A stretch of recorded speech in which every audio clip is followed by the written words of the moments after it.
Deductive reasoning TCS के stand point से बहुत ज़्यादा इंपॉर्टेंट टॉपिक है और थोड़ा सा टफर साइड पे टॉपिक है, लेकिन स्कोरिंग टॉपिक है। आप पूरे में से पूरे मार्क्स भी स्कोर कर सकते हो। देखिए, वीडियो जब चल रही होगी, आप चीज़ों को समझ रहे होगे, तो बीच बीच में आपको कुछ चीज़ें ऐसी लगेंगी कि यार ये मुझे समझ नहीं आ रही हैं, बट ट्रस्ट मी, अगर आप इस पूरे टॉपिक को एंड तक देखोगे, आपको सारी चीज़ें क्लियर हो जाएंगी। फिर भी कोई डाउट कंफ्यूजन बचता है, आप एक बार दोबारा से वीडियो को रिवाइंड कर लीजिएगा। 99% आपको चीज़ें सब समझ आ जाएंगी। फिर भी 1% इक्का दुक्का कोई डाउट बच जाए तो कमेंट सेक्शन में पूछ लीजिएगा, ठीक है। डिडक्टिव रीजनिंग टॉपिक जो है इसको लॉजिकल डिडक्शन भी बोला जाता है और टीसीएस के पॉइंट ऑफ व्यू से बहुत बहुत बहुत ज़्यादा इंपॉर्टेंट टॉपिक है।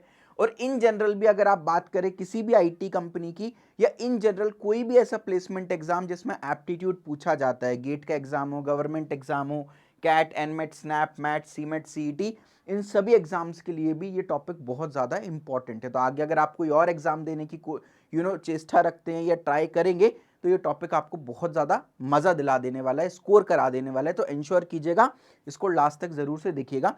डिडक्टिव रीजनिंग या लॉजिकल डिडक्शन के अंदर 4 सब टॉपिक्स आते हैं: statement and conclusion, statement and argument, statement and assumption, statement and course of action. अब देखिए, इन चारों टॉपिक पर एक ब्रीफ आइडिया ले लेते हैं, फिर एक एक टॉपिक को इन डेप्थ पढ़ेंगे।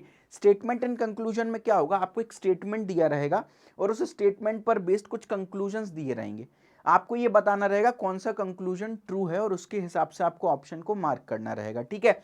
फिर स्टेटमेंट एंड आर्ग्यूमेंट में आपको कुछ एक स्टेटमेंट दिया रहेगा और कुछ आर्ग्यूमेंट्स दिए रहेंगे। आपको बताना रहेगा कौन सा आर्ग्यूमेंट स्ट्रांग है, कौन सा आर्ग्यूमेंट वीक है। ये कैसे फाइंड आउट करते हैं वो हम सीखेंगे। स्टेटमेंट एंड अजम्पशन में अगेन आपको स्टेटमेंट गिवन रहेगा, कुछ अजम्पशंस दिए रहेंगे, आपको बताना रहेगा कौन सा अजम्पशन जो है वो ट्रू है। और statement and course of action में कुछ स्टेटमेंट या कुछ सिचुएशन दी रहेगी, उस सिचुएशन पर कौन कौन से एक्शंस पॉसिबल है वो दिए रहेंगे, आपको बताना रहेगा कौन सा एक्शन लेना अप्रोप्रिएट है, ठीक है। तो चारों वैरायटी पर एक बेसिक आइडिया आपने गेन कर लिया। आप स्टेटमेंट एंड कंक्लूजन क्या होता है उसको डिटेल में पढ़ते हैं, फिर स्टेटमेंट एंड आर्ग्यूमेंट को डिटेल में पढ़ेंगे, स्टेटमेंट एंड अजम्पशन को डिटेल में पढ़ेंगे और फिर statement and course of action को डिटेल में पढ़ेंगे, ठीक है। चीजें समझ आती जाए तो वीडियो को लाइक करते जाइएगा ताकि मुझे पता चले कि आपको चीजें समझ आ रही हैं, और कमेंट सेक्शन में मेंशन करते जाइएगा कि चीजें आपको समझ आ रही हैं, ठीक है। स्टेटमेंट एंड कंक्लूजन, जैसा मैंने आपको बताया, स्टेटमेंट गिवन रहेगा, कुछ कंक्लूजन्स गिवन रहेंगे, आपको बताना रहेगा कौन सा कंक्लूजन जो है वो ट्रू है। देखो, ट्रू का मतलब होता है फॉलो, फॉलो वर्ड जो है ट्रू को रिजेंबल करता है। तो अगर यहां पर बोला है ओनली कंक्लूजन 1 फॉलोज, यानी केवल कंक्लूजन 1 ट्रू है। यहां ऑप्शन बी के हिसाब से केवल कंक्लूजन 2 ट्रू है। ऑप्शन सी के हिसाब से आइदर कंक्लूजन 1 और 2, 1 और 2 में से कोई एक ट्रू है। फिर नाइदर 1 नॉर 2 ट्रू है ना, तो यानी 1 और 2 दोनों ट्रू नहीं है, और 1 एंड 2 फॉलो, इसका मतलब दोनों के दोनों ट्रू हैं, ठीक है। ऑप्शन सी में कई बार कंफ्यूजन हो जाता है बच्चों को, कंफ्यूजन नहीं करना अपन को, या तो 1 ट्रू होगा या तो 2 ट्रू होगा, दोनों में से कोई एक, दोनों एक दूसरे पर अगर डिपेंडेंट है और दोनों में से एक ही ट्रू हो सकता है तो फिर आइदर 1 और 2 फॉलो लगाएंगे। और अगर सिर्फ 1 ट्रू है तो ऑप्शन ए को मार्क करेंगे, अगर सिर्फ 2 ट्रू है तो ऑप्शन बी को मार्क करेंगे, ठीक है। दोनों ट्रू हैं तो ई को मार्क करेंगे, दोनों फॉल्स है तो डी को मार्क करेंगे, ठीक है। अच्छा, एक बार देख लेते हैं अपन with the help of examples कैसे इसको करते हैं। उससे पहले 2-3 बातें मैं आपको बता देता हूं। कंक्लूजन का मतलब क्या होता है? Conclusion is something which is 100% true. 1% का भी स्कोप ऑफ डाउट नहीं होना चाहिए। जो चीज 100% ट्रू हो उसी को हम कंक्लूजन बोलेंगे, और कंक्लूजन हम स्टेटमेंट के हिसाब से ड्राइव कर रहे होंगे। तो कंक्लूजन इज अ जजमेंट और decision which is derived after sufficient reasoning. तो जो स्टेटमेंट गिवन है उन पर एनालिसिस करने के बाद, सफिशिएंट रीजनिंग करने के बाद, है ना, जो आपने कंक्लूजन ड्राइव किया, जो जजमेंट और डिसीजन लिया, वो कंक्लूजन कहलाता है। In our context, conclusions are logical facts that are derived और इन्फर्ड फ्रॉम द पैसेज। जो पैसेज या स्टेटमेंट दिया है वहां से जो फैक्ट आप निकाल रहे हो, लॉजिकल फैक्ट्स आप ड्राइव कर रहे हो, निकाल रहे हो, उसको हम कंक्लूजन बोल रहे हैं। आई एम श्योर अभी आपको 1% भी चीजें समझ नहीं आई होंगी, चिंता नहीं करो, धीरे धीरे प्रोग्रेस होने तो आपको सब समझ आएगा। सबसे पहली बात तो अपन को ये ध्यान रखना है, स्टेटमेंट जो है बाप है, बाप हमेशा सही होता है, your father is always right, है ना। तो स्टेटमेंट बाप है, यानी स्टेटमेंट हमेशा ट्रू मानना है। अपनी बुद्धि चलाओगे गलत आंसर पाओगे, अपनी बुद्धि नहीं चलाना कि ये कैसे ट्रू हो सकता है, नहीं।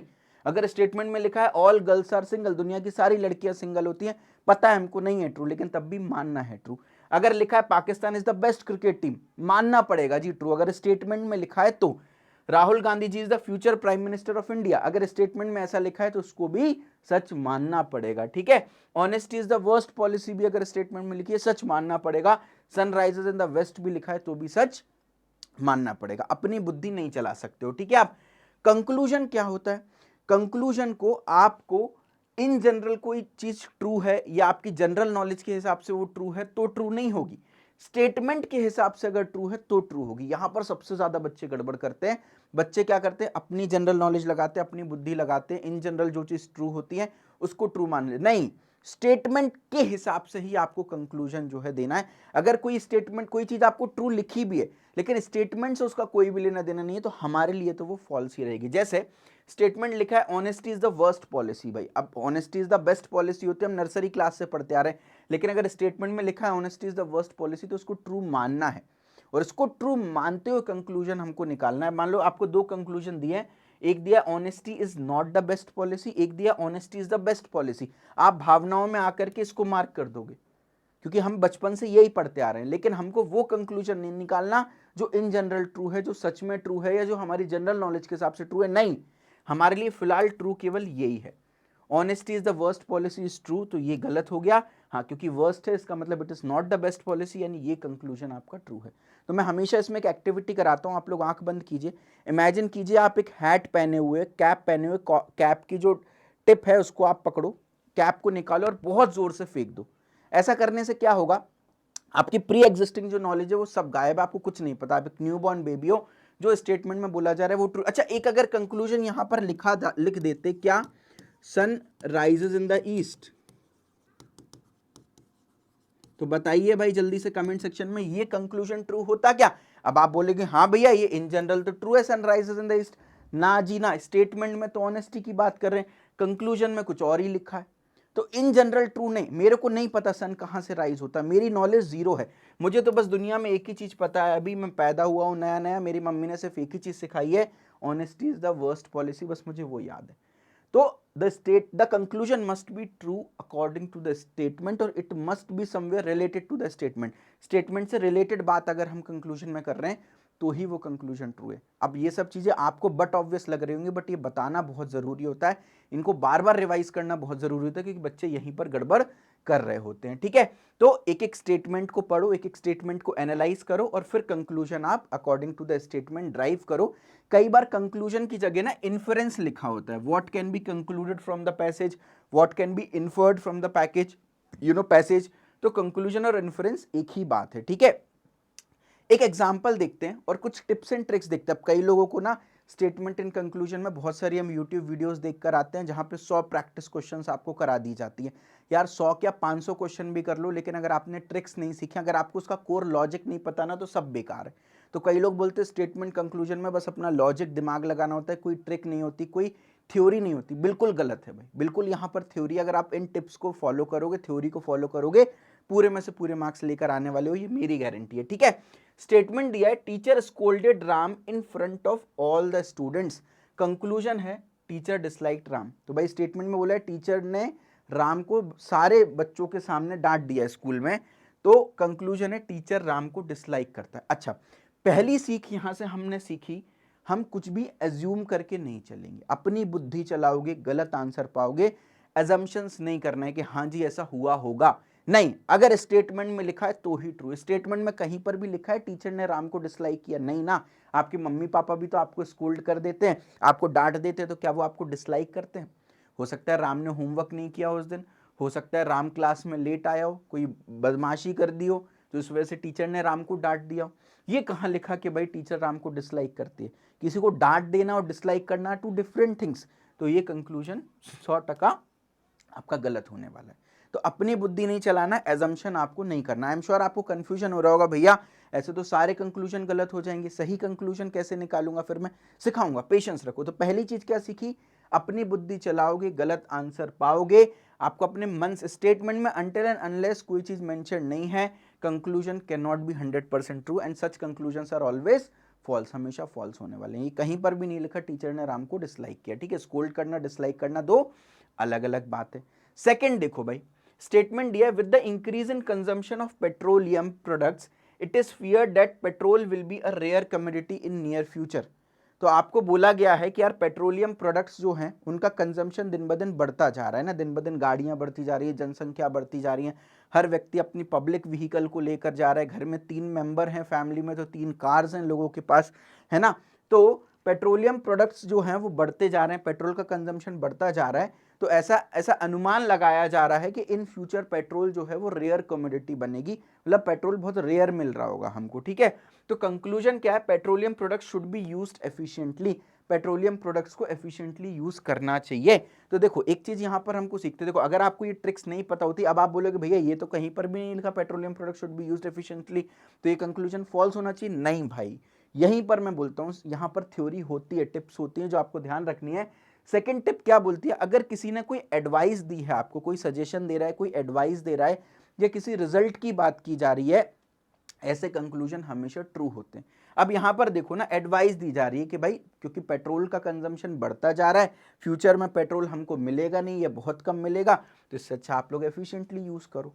तो अगर कोई एडवाइस दी जा रही है तो ऐसे कंक्लूजन हमेशा ट्रू होंगे। मैं बार बार बोल रहा हूं, अपना दिमाग चलाओगे गलत आंसर पाओगे, टिप्स को फॉलो करोगे, थ्योरी को फॉलो करोगे, पूरे में से पूरे मार्क्स लाओगे, ठीक है। तो अगर कोई एडवाइस या रिजल्ट दिया है तो ऐसा कंक्लूजन हमेशा ट्रू होने वाला। अगर आपने इससे पहले कभी ये टिप्स नहीं पढ़ी तो जरूर से कमेंट सेक्शन में मेंशन कीजिए, ताकि पता चले कि यार कितनी बढ़िया चीजें आप सीख रहे हो, ठीक है। तीसरा देखो, many people have been admitted in the hospital, it is assumed that junk food is poisonous, ठीक है। Conclusion, junk food is always poisonous. मैंने आपको बोला कोई भी एजम्पशन नहीं करना है। अब मैं आपको एक चीज और बोलूंगा, कोई भी प्री एजम्पशन नहीं करना है। प्री एजम्पशन का मतलब क्या है, देखो एक चीज समझो, स्टेटमेंट बाप होता है, कंक्लूजन बेटा होता है। अगर बाप ही कमजोर पड़ जाएगा ना तो बेटा तो कमजोर पड़ ही जाएगा ना।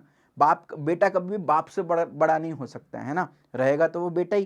तो अगर बाप ही कमजोर पड़ गया तो बेटा तो अपने आप कमजोर हो जाएगा। बाप कैसे कमजोर पड़ा, क्योंकि यहां पर देखो बोला है बहुत सारे लोग हॉस्पिटल में एडमिट हो रहे हैं, ऐसा एज्यूम किया गया है कि जंक फूड पॉइजनस है। मतलब बाप बोल रहा है कि भैया जंक फूड शायद पॉइजनस है, ऐसा अजम्पशन किया जा रहा है, ऐसा अजम्पशन किया जा रहा है। यानी स्टेटमेंट खुद ही अपने आप में श्योर नहीं, बाप खुद ही अपने आप में श्योर नहीं है, बेटा चौड़ में चल रहा है, बोल रहा है नहीं जी जंक फूड हमेशा पॉइजनस है। अबे भाई तू बेटा है, बेटा ही रे, बाप बनने की कोशिश मत कर। मतलब स्टेटमेंट में अजम्पशन, स्टेटमेंट बहुत सेफ चल रहा है कि भाई शायद जंक फूड पॉइजनस है, अजम्पशन। बाप एकदम कंक्लूजन ठोक के बोल रहा नहीं जी junk food is poisonous, poisonous भी नहीं, ऑलवेज पॉइजनस। अरे भैया ये क्या, ये तो गड़बड़ हो गई ना। ऑलवेज वर्ड जो है ना most of the time conclusion को फॉल्स कर देता है, क्योंकि कोई भी चीज ऑलवेज ट्रू कभी भी नहीं होती। मोस्ट ऑफ द टाइम एक दो एक्सेप्शंस होते हैं, समझ रहे हो इस चीज को। तो ये मैं अपने जनरल नॉलेज पे नहीं बोल रहा कि भाई जंक फूड ऑलवेज पॉइजनस, नहीं, मैं अपनी जनरल नॉलेज लगा ही नहीं रहा हूं। मैं तो जो स्टेटमेंट में बोला गया उसी को फॉलो कर रहा हूं। स्टेटमेंट में बोल रहा है कि भैया एज्यूम किया जा रहा है, आप यहां पर एक प्री एजम्पशन करके चल रहे हो कि जंक फूड पॉइजनस, कहां लिखा जंक फूड पॉइजनस है, ये तो सिर्फ एज्यूम किया जा रहा है शायद जंक फूड पॉइजनस होगा। आप तो प्री एज्यूम कर रहे हो कि नहीं जी जंक फूड पॉइजनस है और आज नहीं हमेशा पॉइजनस है, तो ये तो कंक्लूजन आपका गलत हो गया ना, ठीक है। तो प्री एजम्पशंस को आप अवॉइड करके चलना है, ठीक है।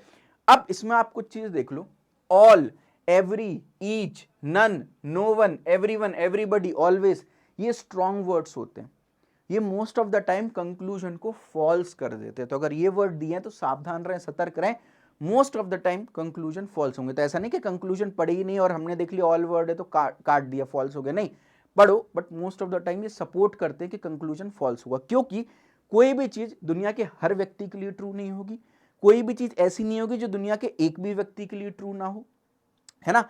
सम पीपल के लिए हर चीज ट्रू है, बट एवरीवन या नो वन के लिए सब चीज ट्रू नहीं होगी। एग्जाम्पल देखो, एवरी ह्यूमन इज वेजिटेरियन, आप बोल रहे दुनिया के हर ह्यूमन वेजिटेरियन, यार हर ह्यूमन तो नहीं हो सकता, कुछ तो नॉन वेजिटेरियन होंगे ना, तो ये कंक्लूजन फॉल्स हो गया। अब मैं बोल रहा हूं नो ह्यूमन इज वेजिटेरियन, एक भी ह्यूमन वेजिटेरियन नहीं है, यार ऐसा तो नहीं हो सकता ना, एक तो होगा कम से कम जो वेजिटेरियन होगा। तो अगर आप एवरी या नो वन के लिए बात कर रहे हो तो ये कंक्लूजन फॉल्स होगा। फिर आप बोल रहे बॉयज आर ऑलवेज सिंगल, आप बोल रहे हो लड़के हमेशा सिंगल होते, यार हमेशा तो नहीं होंगे ना, एक दो तो एक्सेप्शन होगा ना, कोई तो लड़का होगा जो रिलेशनशिप में होगा।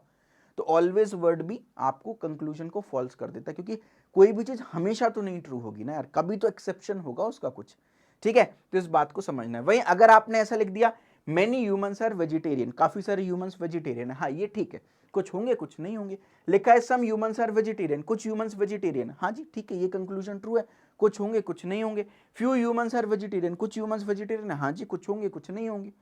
तो ये some, many, few, may, might, may be, ये वीक वर्ड्स होते हैं, मोस्ट ऑफ द केसेस में कंक्लूजन को ट्रू कर देते हैं, क्योंकि कोई भी चीज सम पीपल के लिए, फ्यू पीपल के लिए, मैनी पीपल के लिए हमेशा ट्रू होगी, लेकिन ऑल पीपल के लिए हमेशा ट्रू नहीं होगी, है ना, या नो पीपल के लिए हमेशा ट्रू नहीं होगी। और साथ में मे और माइट वर्ड दिया, ये सेफ वर्ड्स होते हैं यार।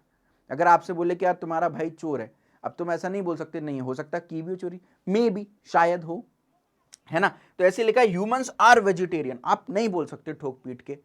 आप बोल रहे हो जंक फूड इज पॉइजनस, नहीं बोल सकते भाई, कुछ जंक फूड ऐसे भी होंगे जो पॉइजनस नहीं होंगे, कुछ ह्यूमंस ऐसे भी होंगे जो कि वेजिटेरियन नहीं होंगे।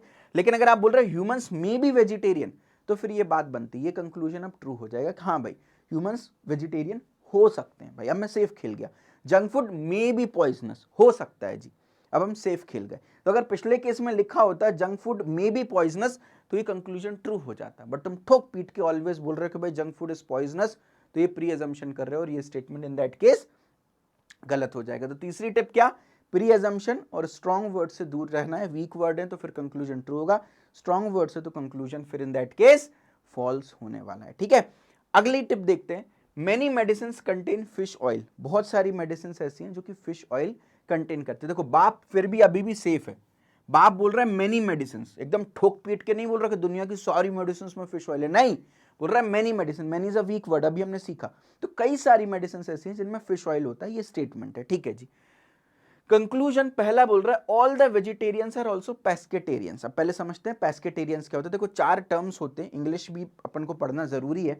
वेजिटेरियन का मतलब क्या है, मैं प्योर वेज हूं जी, मैं अंडा भी नहीं खाता, मैं मछली भी नहीं खाता, मैं मांस भी नहीं खाता, तो मैं वेजिटेरियन हूं। एगिटेरियन का मतलब क्या है जी, मैं नॉन वेज नहीं खाता, मैं मछली भी नहीं खाऊंगा, मैं मांस भी नहीं खाऊंगा, लेकिन हाँ अंडा मैं खा सकता हूं, सिर्फ अंडे की छूट है। ऐसे ही पेस्केटेरियन क्या होते हैं, पेस्केटेरियन बोलते हैं भैया मैं प्योर वेजिटेरियन हूं, मैं अंडा भी नहीं खाऊंगा, मैं मांस भी नहीं खाऊंगा, लेकिन मैं मछली खा सकता हूं। पेस्केटेरियन मतलब जो वेजिटेरियन फूड खाते हैं, साथ में एक्सेप्शन के लिए मछली खा सकते हैं। और नॉन वेजिटेरियन तो सभी खाते हैं जी, मतलब मछली भी खाएंगे, मांस भी खाएंगे, अंडा भी खाएंगे। तो पेस्केटेरियन का मतलब क्या है, जो मछली या मछली का ऑयल खाते हैं। ठीक है, तो अब क्योंकि भाई कई सारी मेडिसिन में फिश ऑयल है, तो क्या सारे वेजिटेरियंस पेस्केटेरियंस हो गए? हमने भी मेडिसिन खाई होगी कभी ना कभी, तो हमने भी फिश ऑयल खाया है कभी ना कभी, तो इस हिसाब से तो सारे वेजिटेरियन पेस्केटेरियन हो गए। गलत जवाब, नहीं है, ये कंक्लूजन फॉल्स होगा। क्यों? क्योंकि पहले तो ऑल वर्ड आ गया, सारे वेजिटेरियंस के लिए आप एक जनरल कंक्लूजन नहीं दे सकते। बहुत सारे लोगों ने मेडिसिन हो सकता है टिल डेट कभी भी खाई ना हो, और इसमें क्लियर बोला many medicine contain fish oil. दुनिया की सारी मेडिसिन में फिश ऑयल नहीं है, मेनी मेडिसिन। तो हो सकता है हमने वो मेडिसिन खाई हो जिसमें कभी फिश ऑयल हो ही ना, तो ये तो गलत हो गया।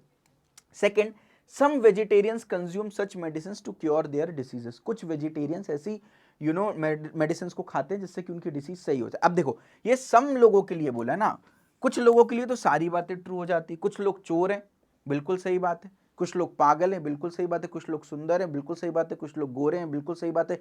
कुछ लोग काले हैं, बिल्कुल सही बात है। कुछ लोग भक्त हैं, बिल्कुल सही बात है। कुछ लोग भगवान में विश्वास नहीं रखते, बिल्कुल सही बात है। तो कुछ लोगों के लिए तो सारी चीजें मोस्ट ऑफ द केसेस में ट्रू होती हैं। ठीक है, अब इसमें एक चीज और अपन को समझनी है। क्या समझनी है? अपन को ना मोरल और इथिक्स को साइड में रखते हुए जवाब देना। आप सेकंड स्टेटमेंट को देख के ना, जितने भी वेजिटेरियंस है बोलेंगे ई मैं तो कभी नहीं खाऊंगा यार ऐसी मेडिसिन जिसमें फिश ऑयल होगा। आप अपने मोरल और इथिक्स से जवाब मत दो, आप अपनी जनरल नॉलेज को भी फॉलो करते हुए जवाब मत दो। आप वो जवाब दो जो स्टेटमेंट के हिसाब से लॉजिकली ट्रू है। तो स्टेटमेंट में बोला है हाँ मेडिसिन में फिश ऑयल होता है, कुछ मेडिसिन ऐसी हैं जिनमें फिश ऑयल होता है। हाँ जी, कुछ लोग खाते होंगे ऐसी मेडिसिन जो अपनी डिसीज को क्योर करते हैं, ऐसी मेडिसिन खा के। तो ये सेकंड कंक्लूजन अपने आप में ट्रू होने वाला है। ठीक है, तो आपको मोरल और इथिक्स के हिसाब से भी आंसर नहीं देना, जनरल नॉलेज। अब आप मोरली इथिकली ये चीज सही नहीं है कि आप भाई वेजिटेरियन होकर फिश ऑयल वाली मेडिसिन खा लो, लेकिन इथिक्स के हिसाब से नहीं देना, जनरल नॉलेज के हिसाब से भी आंसर नहीं देना। लॉजिकल स्टेटमेंट के हिसाब से जो ट्रू है वो हमारा आंसर बन जाता है। ठीक है, तो करेक्ट आंसर इसका क्या हो गया? केवल कंक्लूजन 2 जो है वो यहां पर फॉलो होने वाला है। ठीक है, तो बेसिक थ्योरी स्टेटमेंट कंक्लूजन की क्या होती है वो हमने सीख लिया। अब back to back question solve करते हैं। चलिए, पहला क्वेश्चन टीसीएस का प्रीवियस ईयर क्वेश्चन है, टीसीएस के एग्जाम में पूछा गया था। स्टेटमेंट बोला है an advertisement of TCS NQT, if you are a software engineer we want to hire you. अगर आप एक सॉफ्टवेयर इंजीनियर हैं, हम आपको हायर करना चाहते हैं। ठीक है, अच्छा आप मेरे को बताओ, कोई भी कंपनी एडवर्टाइजमेंट क्यों लगाएगी? जब उसको उस पर्टिकुलर पोजीशन पे लोगों की जरूरत है। तो अगर टीसीएस ने एडवर्टाइजमेंट लगाई है कि अगर आप एक सॉफ्टवेयर इंजीनियर है, हम आपको हायर करना चाहते हैं, इसका मतलब TCS is in need of software engineers, software engineers की जरूरत है टीसीएस को, तभी तो एडवर्टाइजमेंट लगाई है। तो कंक्लूजन 2 जो है वो ट्रू हो जाएगा। ये तो फॉर श्योर सही है कि TCS is in need of software engineer. तो अगर मैं बोलूं ओनली कंक्लूजन 1 फॉलो, ये तो गलत है। कंक्लूजन 2 फॉलोज, ये सही हो सकता है। नाइदर 1 नॉर 2 फॉलो, ये भी गलत हो गया। ठीक है, अब आइदर 1 और 2 भी हो सकता है और बोथ 1 एंड 2 भी हो सकते हैं। तो अगर आपके पास मान लीजिए समय कम बचे, तो कम से कम 5 ऑप्शन में से एक को तुक्का मारोगे तो 20% सही होने के चांसेस है। अब 3 ऑप्शन में से एक को तुक्का मारोगे तो 33% चांसेस है ना सही होने के। तो अगर कभी तुक्का भी मारोगे तो रैंडम तुक्का ना मार के एक बार क्वेश्चन को पढ़ोगे ना, 2-3 ऑप्शन एलिमिनेट हमेशा आप कर पाओगे। तो स्मार्ट तुक्का मारो ना, ताकि आपके चांसेस ऑफ सिलेक्शन बढ़े, चांसेस ऑफ करेक्ट क्वेश्चंस बढ़े।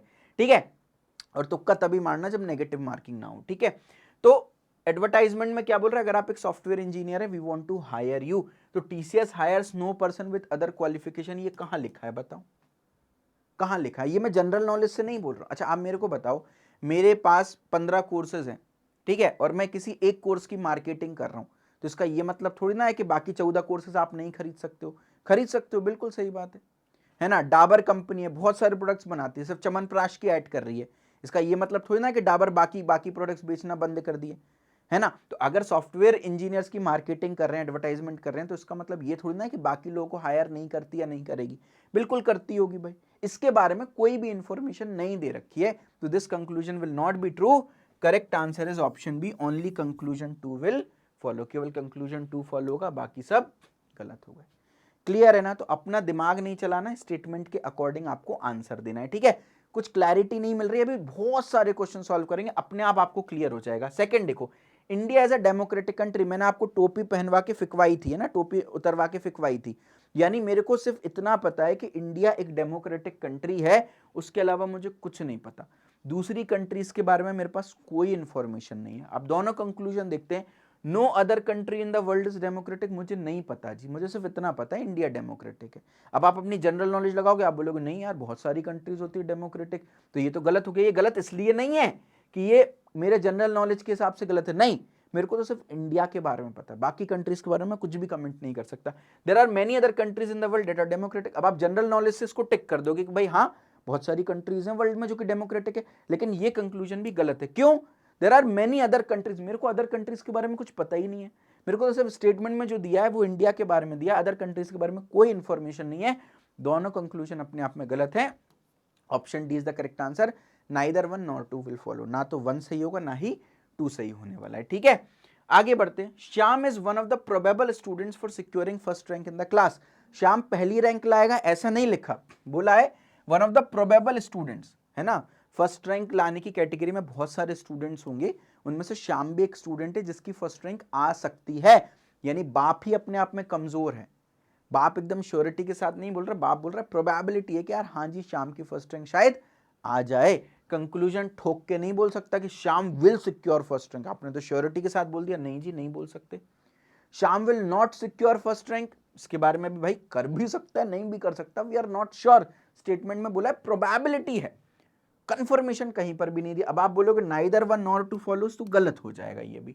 ये क्या झोल है भैया? देखो आप समझो ना, श्याम एक स्टूडेंट है, या तो उसकी फर्स्ट रैंक आएगी या तो उसकी फर्स्ट रैंक नहीं आएगी, दोनों में से कुछ एक तो ट्रू होगा ना यार, आप इस बात को समझो ना भाई। श्याम एक स्टूडेंट है जिसके बारे में बात की, उसकी फर्स्ट रैंक आने की पॉसिबिलिटी है, अब या तो फर्स्ट रैंक आएगी या तो नहीं आएगी, तो दोनों में से कोई एक कंक्लूजन तो फॉलो होगा ही होगा ना। तो ऑप्शन सी इज द, मैंने बोला आइदर और वाला आपको केस, आइदर 1 और 2 वाला थोड़ी देर में क्लियर होगा। अब क्लियर हो गया कब लगाना है, तो भाई या तो फर्स्ट रैंक आएगी या तो नहीं आएगी, तो correct answer in that case option C बन जाता है। क्लैरिटी है आपको इस बात की? ठीक है, अगर मान लो श्याम की जगह कोई दूसरा व्यक्ति होता, श्याम की जगह मान लो राजू की बात की जाती, तो अब आप बोल देते भैया नाइदर 1 नॉर 2 विल फॉलो। क्यों? क्योंकि स्टेटमेंट में तो राजू की कोई बात ही नहीं की गई, राजू मुझे नहीं पता कौन है। अब आप आर्ग्यू करोगे भैया राजू भी तो या तो फर्स्ट रैंक ला सकता है या तो नहीं ला सकता है, भाई दोनों में से कुछ एक तो आइदर और होना चाहिए। नहीं जी, इस तरह से आंसर नहीं देना अपने को स्टेटमेंट के हिसाब से देना है।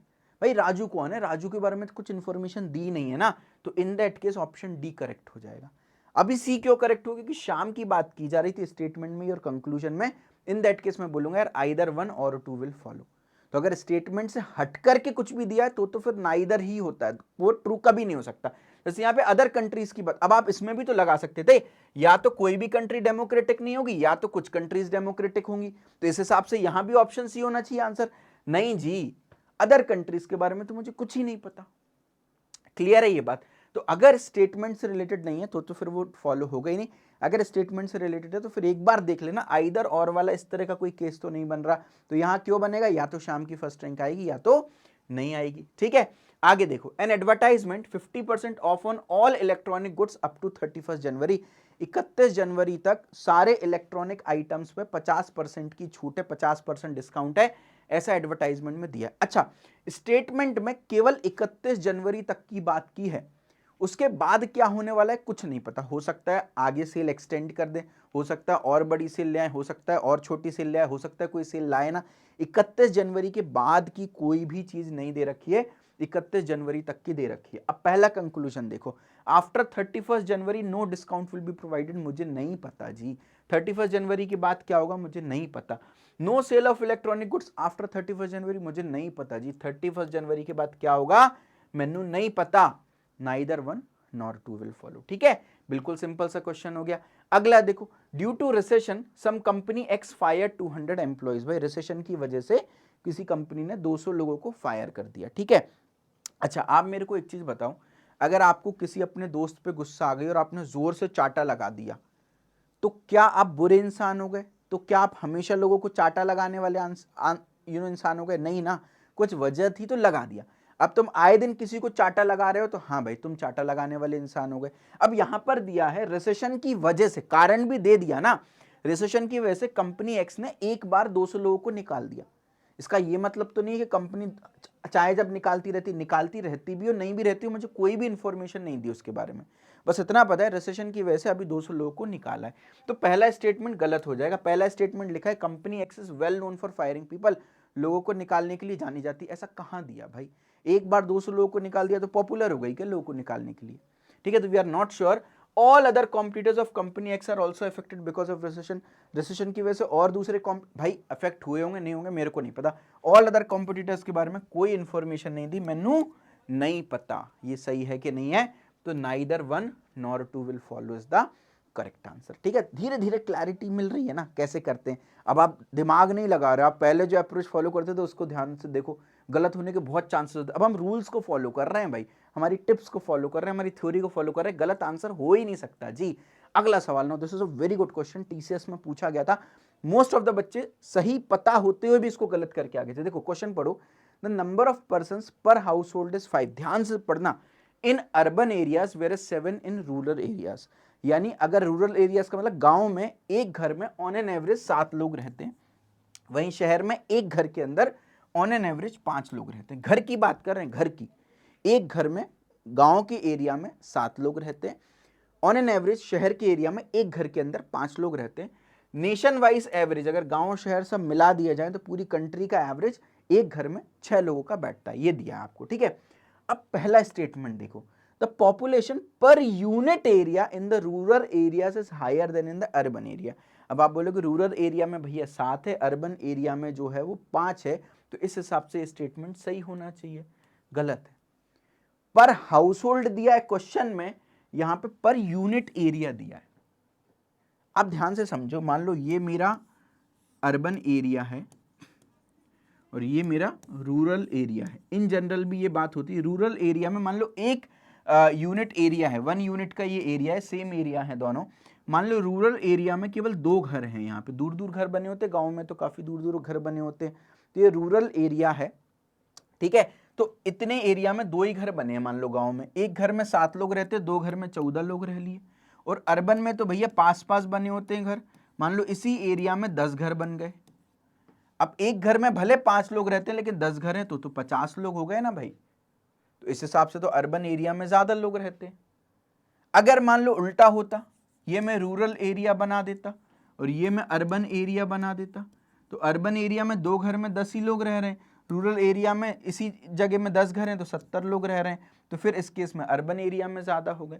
तो पर यूनिट एरिया के बारे में कुछ कमेंट नहीं किया कि एक यूनिट एरिया में कितने घर बन रहे हैं, क्या है क्या नहीं, ज़्यादा भी हो सकते हैं, कम भी हो सकते हैं। और ये भी नहीं बोला कि हर यूनिट एरिया में सेम नंबर ऑफ हाउस होने चाहिए, ऐसा कुछ भी मेंशन नहीं किया गया। तो इसलिए ये कंक्लूजन फॉल्स हो जाएगा। अपने को कुल मिला के ये वही बात हो गई, यूनिट एरिया के बारे में कोई इंफॉर्मेशन नहीं, पर हाउस होल्ड के बारे में है इंफॉर्मेशन। सेकेंड कंक्लूजन पढ़ो, more person live in the same household in the rural areas as compare to those in the urban area. हाँ, अब हाउस होल्ड की बात की है, एक घर में रूरल एरिया में ज्यादा लोग रहते हैं as compare to urban area. ये बिल्कुल अपनी जगह सही है यार, ऑन एन एवरेज ज्यादा लोग रहते हैं एक घर में, अगर मैं रूरल एरिया की बात करूं as compare to urban area, तो केवल कंक्लूजन 2 जो है वो फॉलो होगा, क्योंकि दिया है रूरल एरिया में 7 लोग रहते हैं, अर्बन एरिया में 5 लोग रहते हैं। ठीक है, तो ध्यान से क्वेश्चन को सॉल्व करना है, अच्छे से क्वेश्चन की थोरो रीडिंग करना बहुत जरूरी है। अगला सवाल अगेन टीसीएस में पूछा गया, टीसीएस का प्रीवियस ईयर क्वेश्चन, स्टेटमेंट पढ़ो। Many people living in the communist nation says that capitalism exploits man by man whereas under communism is opposite to it. देखो बोला है कैपिटलिज्म और कम्युनिज्म दो चीजों के बारे में बात की है। बोला है कैपिटलिज्म जो है वो मैन बाय मैन एक्सप्लॉइट करता है, जबकि कम्युनिज्म इससे ऑपोजिट करता है, वो मैन बाय मैन एक्सप्लॉइट नहीं करता है। तो communism man by man exploit नहीं करता है, capitalism man by man exploit करता है। कंक्लूजन में क्या बोला है, communism is an exploitation of man by man. नहीं, कम्युनिज्म नहीं करता man by man exploitation, capitalism करता है। तो पहला वाला तो गलत हो गया। People argue that capitalism is not so important over communalism. अब ये कहां दे रखा है कि कैपिटलिज्म इंपॉर्टेंट नहीं है, कम्युनलिज्म इंपॉर्टेंट है? ये कहां दे रखा बताओ? लोग आर्ग्यू करते हैं कि कैपिटलिज्म इंपॉर्टेंट, ये कहां दे रखा बताओ पूरे स्टेटमेंट में?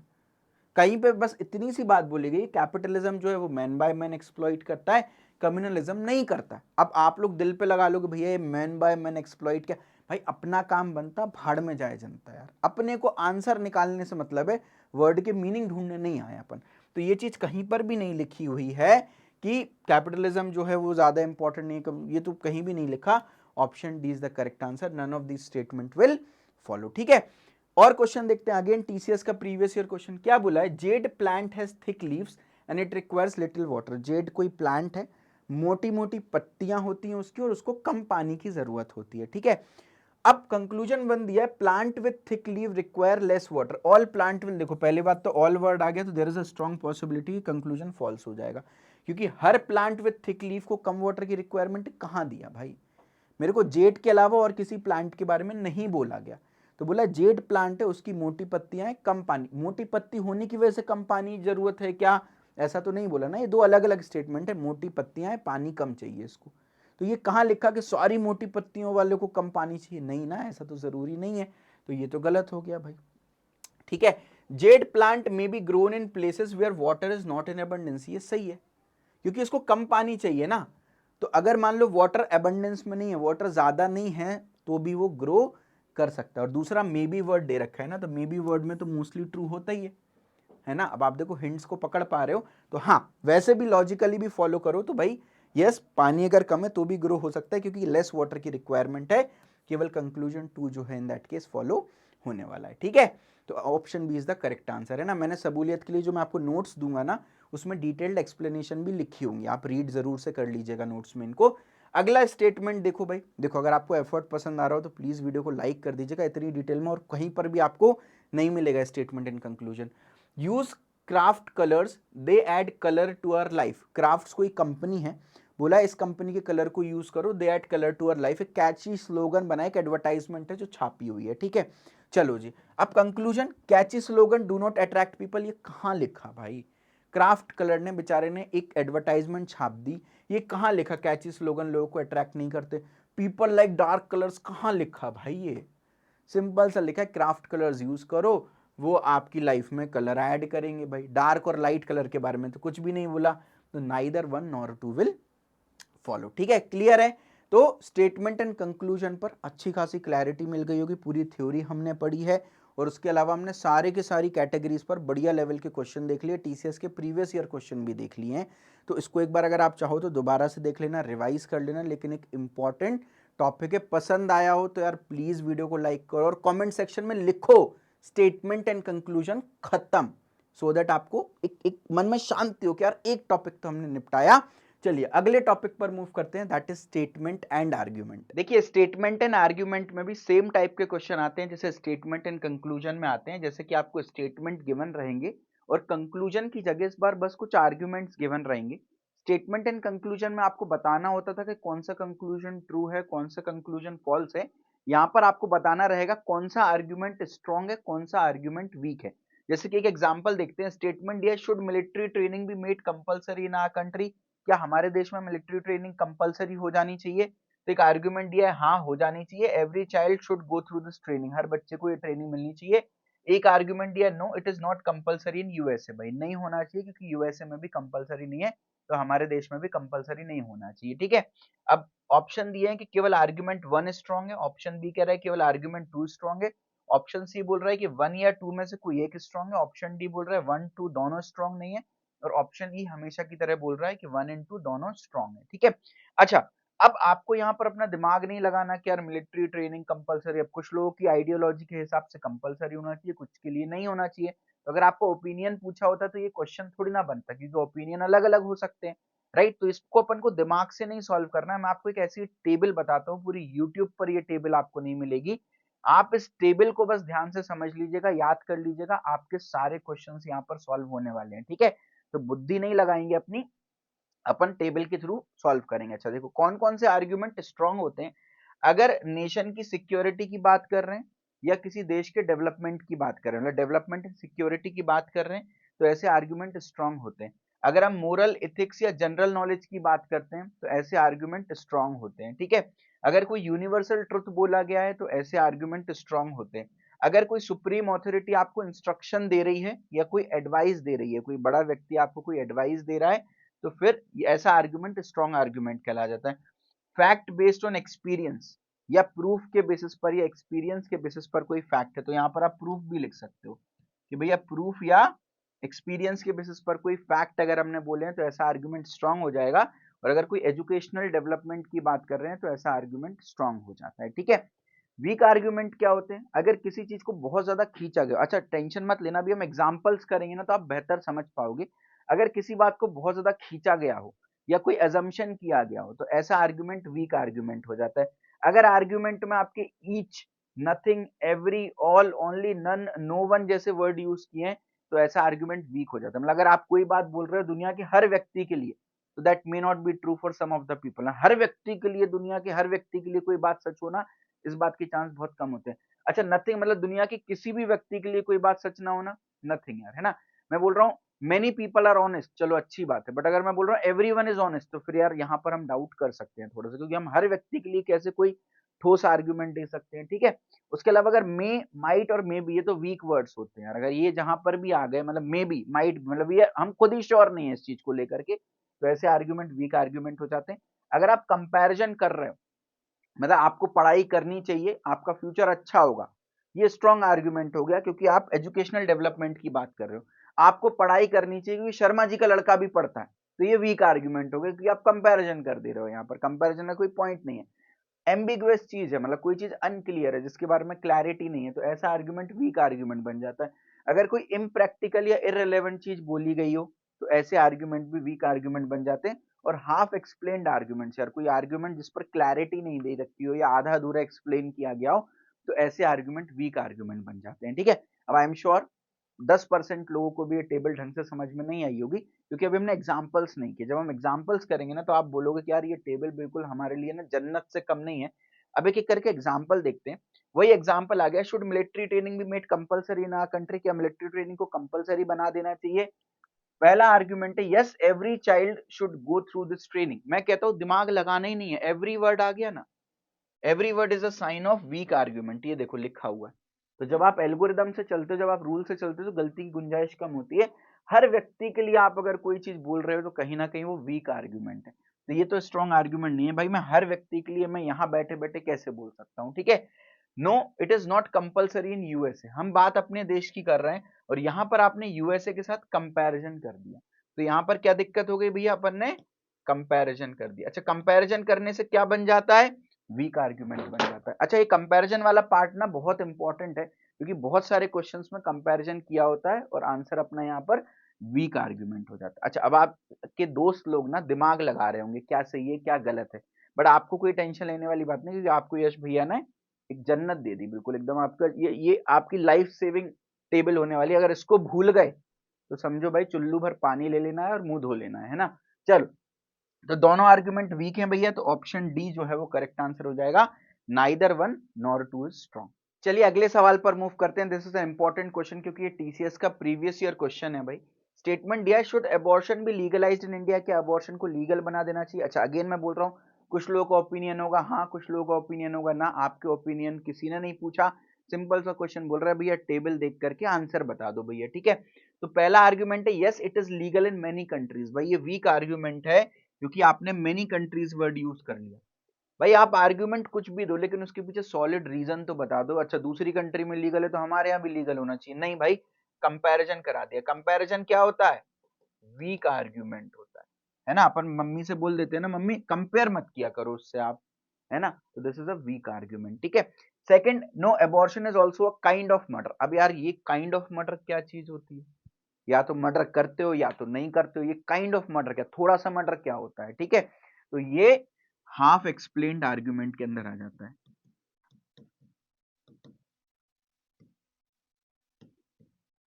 ठीक है। तो half explained argument weak argument होता है, दोनों के दोनों आर्ग्यूमेंट वीक हो गए, neither one nor two is strong. अब देखो भाई, टेबल की हेल्प से कितने बढ़िया तरीके से सॉल्व हो रहा है। एग्जाम हॉल के बाद आपके दोस्तों के साथ आप जब डिस्कशन करते हो, तो आपके दोस्त बोलेंगे यार मैंने तो ये दिमाग लगा लिया था, वो दिमाग लगा लिया था, आप चुपचाप से मुस्कुरा के वहां से कट लेना, क्योंकि अपने पास तो भैया टेबल है। इसलिए मैं आप लोगों से रिक्वेस्ट भी करूंगा कि यार 1 मिनट के लिए अगर आपको लग रहा है तो वीडियो को पॉज कर लो, इसका स्क्रीनशॉट ले लो और इसको याद कर लो टेबल को, ये बहुत जरूरी है, ठीक है।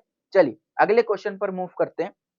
क्वेश्चन है, should डिसआर्मामेंट policy be adopted by India, क्या डिसआर्मामेंट पॉलिसी को इंडिया को अडॉप्ट करना चाहिए। अच्छा, डिसआर्मामेंट पॉलिसी क्या होती है, मतलब किसी के पास भी कोई हथियार ना हो, हमारी पुलिस आर्मी के पास तक हथियार ना हो, मतलब पूरे देश में किसी के पास हथियार ना हो। क्या ये सही है। अब आप बोलोगे भैया क्या वाहियात बात कर रहे हो, तो पाकिस्तान हम पे अटैक कर देगा, कोई भी अटैक कर सकता है, तो फिर तो दिक्कत हो जाएगी, दूसरे देशों के पास तो है ना हथियार। अब हमें लग जरूर वाहियात रहा हो, लेकिन पॉइंट क्या है, हमको हमारा ओपिनियन नहीं बताना है यहाँ पर, अपनी बुद्धि चलाओगे गलत आंसर पाओगे, टेबल को देख करके आंसर करना है, ठीक है। तो क्या डिसआर्मामेंट पॉलिसी को इंडिया को अडॉप्ट करना चाहिए, yes it will promote peace and would encourage other countries to do the same. Problem क्या है, क्या स्टेटमेंट लिखा है, क्या मतलब मेरे को नहीं पता, बट बात कर दी अदर कंट्रीज की कि भाई ये पीस प्रमोट करेगा, दूसरी कंट्रीज को भी एनकरेज करेगा ऐसे करने। यार आप कंपैरिजन कर दे रहे हो ना, फिर से कंपैरिजन या किसी दूसरे की बात तो करना ही नहीं है, ये वीक आर्ग्यूमेंट हो गया। Second, no it will pose a security threat to India, disarmament policy नहीं अडॉप्ट करना चाहिए, क्योंकि ऐसे में हमारे देश को खतरा हो सकता है, सिक्योरिटी खतरा हो सकता है। और मैंने आपको बताया था अगर नेशन की सिक्योरिटी की बात आती है तो ऐसे आर्ग्यूमेंट स्ट्रॉन्ग आर्ग्यूमेंट बना देते हैं, और ये इसमें अपन ने किसी से कंपैरिजन भी नहीं किया, तो यस हमको हमारा पहला ऑफिशियल स्ट्रॉन्ग आर्ग्यूमेंट मिल चुका है, ठीक है। तो आप लोग बड़े अभी तरस रहे होगे भैया सब तो वीक निकल रहे हैं, स्ट्रॉन्ग कैसे डिटेक्ट करेंगे, ऐसे डिटेक्ट करेंगे, ठीक है। किसी से कंपेयर भी नहीं किया और लॉजिकल बात बोली कि भैया हमारे देश को सिक्योरिटी थ्रेट होगा, मतलब नेशन की सिक्योरिटी की बात है, स्ट्रॉन्ग आर्गुमेंट, केवल आर्गुमेंट 2 जो है वो स्ट्रॉन्ग होगा, 1 आपका वीक होने वाला है, ठीक है। चलिए भाई, एफर्ट पसंद आ रहा हो तो वीडियो को लाइक कर दीजिए। अगला सवाल, should the private sector be allowed to participate in the development of railways, क्या प्राइवेट सेक्टर को रेलवेज के डेवलपमेंट में पार्टिसिपेट करने के लिए अलाउ करना चाहिए, यानी क्या प्राइवेट सेक्टर का इंटरफियरेंस होना चाहिए हमारी रेलवे में। तो argument, yes this is one of the ways to provide better services to the public, no there will be exploitation and fares may also increase. अच्छा, अगर प्राइवेट सेक्टर हमारे railway की डेवलपमेंट में पार्टिसिपेट करेगा तो इससे फायदा होगा या नुकसान होगा, घंटा फर्क नहीं पड़ता, फायदा हो नुकसान हो, हम तो केवल ये देखेंगे क्या हमारा आर्ग्यूमेंट स्ट्रॉन्ग या वीक है according to table. Yes this is one of the ways to provide better services to public, तो क्या इसकी वजह से बेटर सर्विसेज होंगी, हाँ भाई, अगर प्राइवेटाइजेशन हो रहा है, कोई प्राइवेट सेक्टर आ रहा है, पैसा लगा रहा है, हमारी रेलवेज और बढ़िया हो रही है, तो यहाँ पर अपन डेवलपमेंट ऑफ कंट्री की बात कर रहे हैं, यस, और किसी से कंपैरिजन भी हमने नहीं किया हुआ है, तो yes this will be a strong argument. Second, no there will be exploitation and fares may also increase, है ना। अच्छा, मे वर्ड आ गया, मे वर्ड मतलब वीक आर्ग्यूमेंट, मतलब स्टेटमेंट खुद ही श्योर नहीं है भाई फेयर बढ़ सकते हैं, तो मैं आपको कैसे भाई स्ट्रॉन्ग आर्ग्यूमेंट बना दूं, आप तो वीक, आप खुद ही श्योर नहीं हो ना फेयर बढ़ेंगे नहीं बढ़े, if you are not sure about something, how can I make you a strong argument, you are a weak argument. तो केवल आर्ग्यूमेंट 1 जो है वो यहाँ पर स्ट्रॉन्ग होने वाला है। तो again and again repeating this table is very very important. इसी के साथ अगला क्वेश्चन पर मूव करते हैं। Should more big industries be started in urban area. Urban area मतलब जो सिटी वाले इलाके हैं, शहरी इलाके होते हैं, क्या उनमें और बड़ी बड़ी इंडस्ट्रीज बननी चाहिए क्या? अब यहाँ पर दिया yes it will create job opportunities, तो भाई जॉब अपॉर्चुनिटीज क्रिएट होंगी। सेकेंड या no it will increase population and pollution. अगर आप पहली चीज के बारे में बात करोगे तो जॉब अपॉर्चुनिटीज क्रिएट हो रही है, दूसरा पॉपुलेशन पॉल्यूशन बढ़ रहा। अब दोनों चीजें अपनी जगह सही है भाई, है ना, क्योंकि both of these things are somewhere related to the development of the country. अगर देश की जनसंख्या बढ़ेगी, देश में पॉल्यूशन बढ़ेगा, तो डेवलपमेंट ऑफ द कंट्री पे इफेक्ट पड़ेगा। लेकिन अगर जॉब अपॉर्चुनिटी ज्यादा क्रिएट होंगी तो भी डेवलपमेंट ऑफ द कंट्री पर तवज्जो होगा। तो अब देखो प्रॉब्लम क्या है, ये दोनों ही आर्ग्यूमेंट स्ट्रॉन्ग दिख रहे हैं हमको और हैं भी, लेकिन प्रॉब्लम क्या है, एक बोल रहा है कि बिग इंडस्ट्री बननी चाहिए, एक यस को सपोर्ट कर रहा है, एक नो को सपोर्ट कर रहा है। अब आप अगर बोल रहे हो दोनों आर्ग्यूमेंट स्ट्रॉन्ग है और एक में यस और एक में नो बोल रहे हो, तो इन दैट केस आप बोलोगे आइदर वन और टू इज स्ट्रॉन्ग, कि भैया स्ट्रॉन्ग दोनों है लेकिन मैं किसी एक के फेवर में जा सकता हूं। तो अगर मैं यस के फेवर में हूं तो मैं बोलूंगा आर्ग्यूमेंट 1 इज स्ट्रॉन्ग, मैं अगर नो के फेवर में हूं तो मैं बोलूंगा आर्ग्यूमेंट 2 इज स्ट्रॉन्ग। तो आइदर 1 और 2। अच्छा, अब आपके मन में सवाल होगा भैया फिर बोथ 1 एंड 2 कब होगा? तो अगर मान लो दोनों यस यस वाले होते या दोनों नो नो वाले होते, तो फिर हम क्या बोल देते कि यार दोनों के दोनों आर्ग्यूमेंट जो हैं वो स्ट्रॉन्ग है। जैसे फॉर एग्जांपल अगर मैं इसको इस तरह से लिख देता, ध्यान से समझना, अगर मैं पहला आर्ग्यूमेंट नो लिख देता, no it will increase pollution, और ये लिख देता no it will increase population. अगर ये दो स्टेटमेंट होते, no it will increase pollution और सेकंड होता no it will increase population. अब सवाल पढ़ना, should more big industries be started in urban area, कि अर्बन एरिया में और बड़ी बड़ी इंडस्ट्रीज बढ़ानी चाहिए? नहीं भैया, पॉल्यूशन बढ़ेगा, बात तो सही है, डेवलपमेंट ऑफ द कंट्री की बात है, स्ट्रॉन्ग आर्ग्यूमेंट। नहीं भैया, पॉपुलेशन भी बढ़ेगी, आपकी बात भी सही है, डेवलपमेंट ऑफ द कंट्री की बात है भाई, पॉपुलेशन पॉल्यूशन बढ़ने से कंट्री का डेवलपमेंट कम हो जाएगा। तो ये दोनों के दोनों आर्ग्यूमेंट स्ट्रॉन्ग है और दोनों ही नो को सपोर्ट कर रहे हैं, तो फिर मैं बोलूंगा कि यस बोथ आर स्ट्रॉन्ग।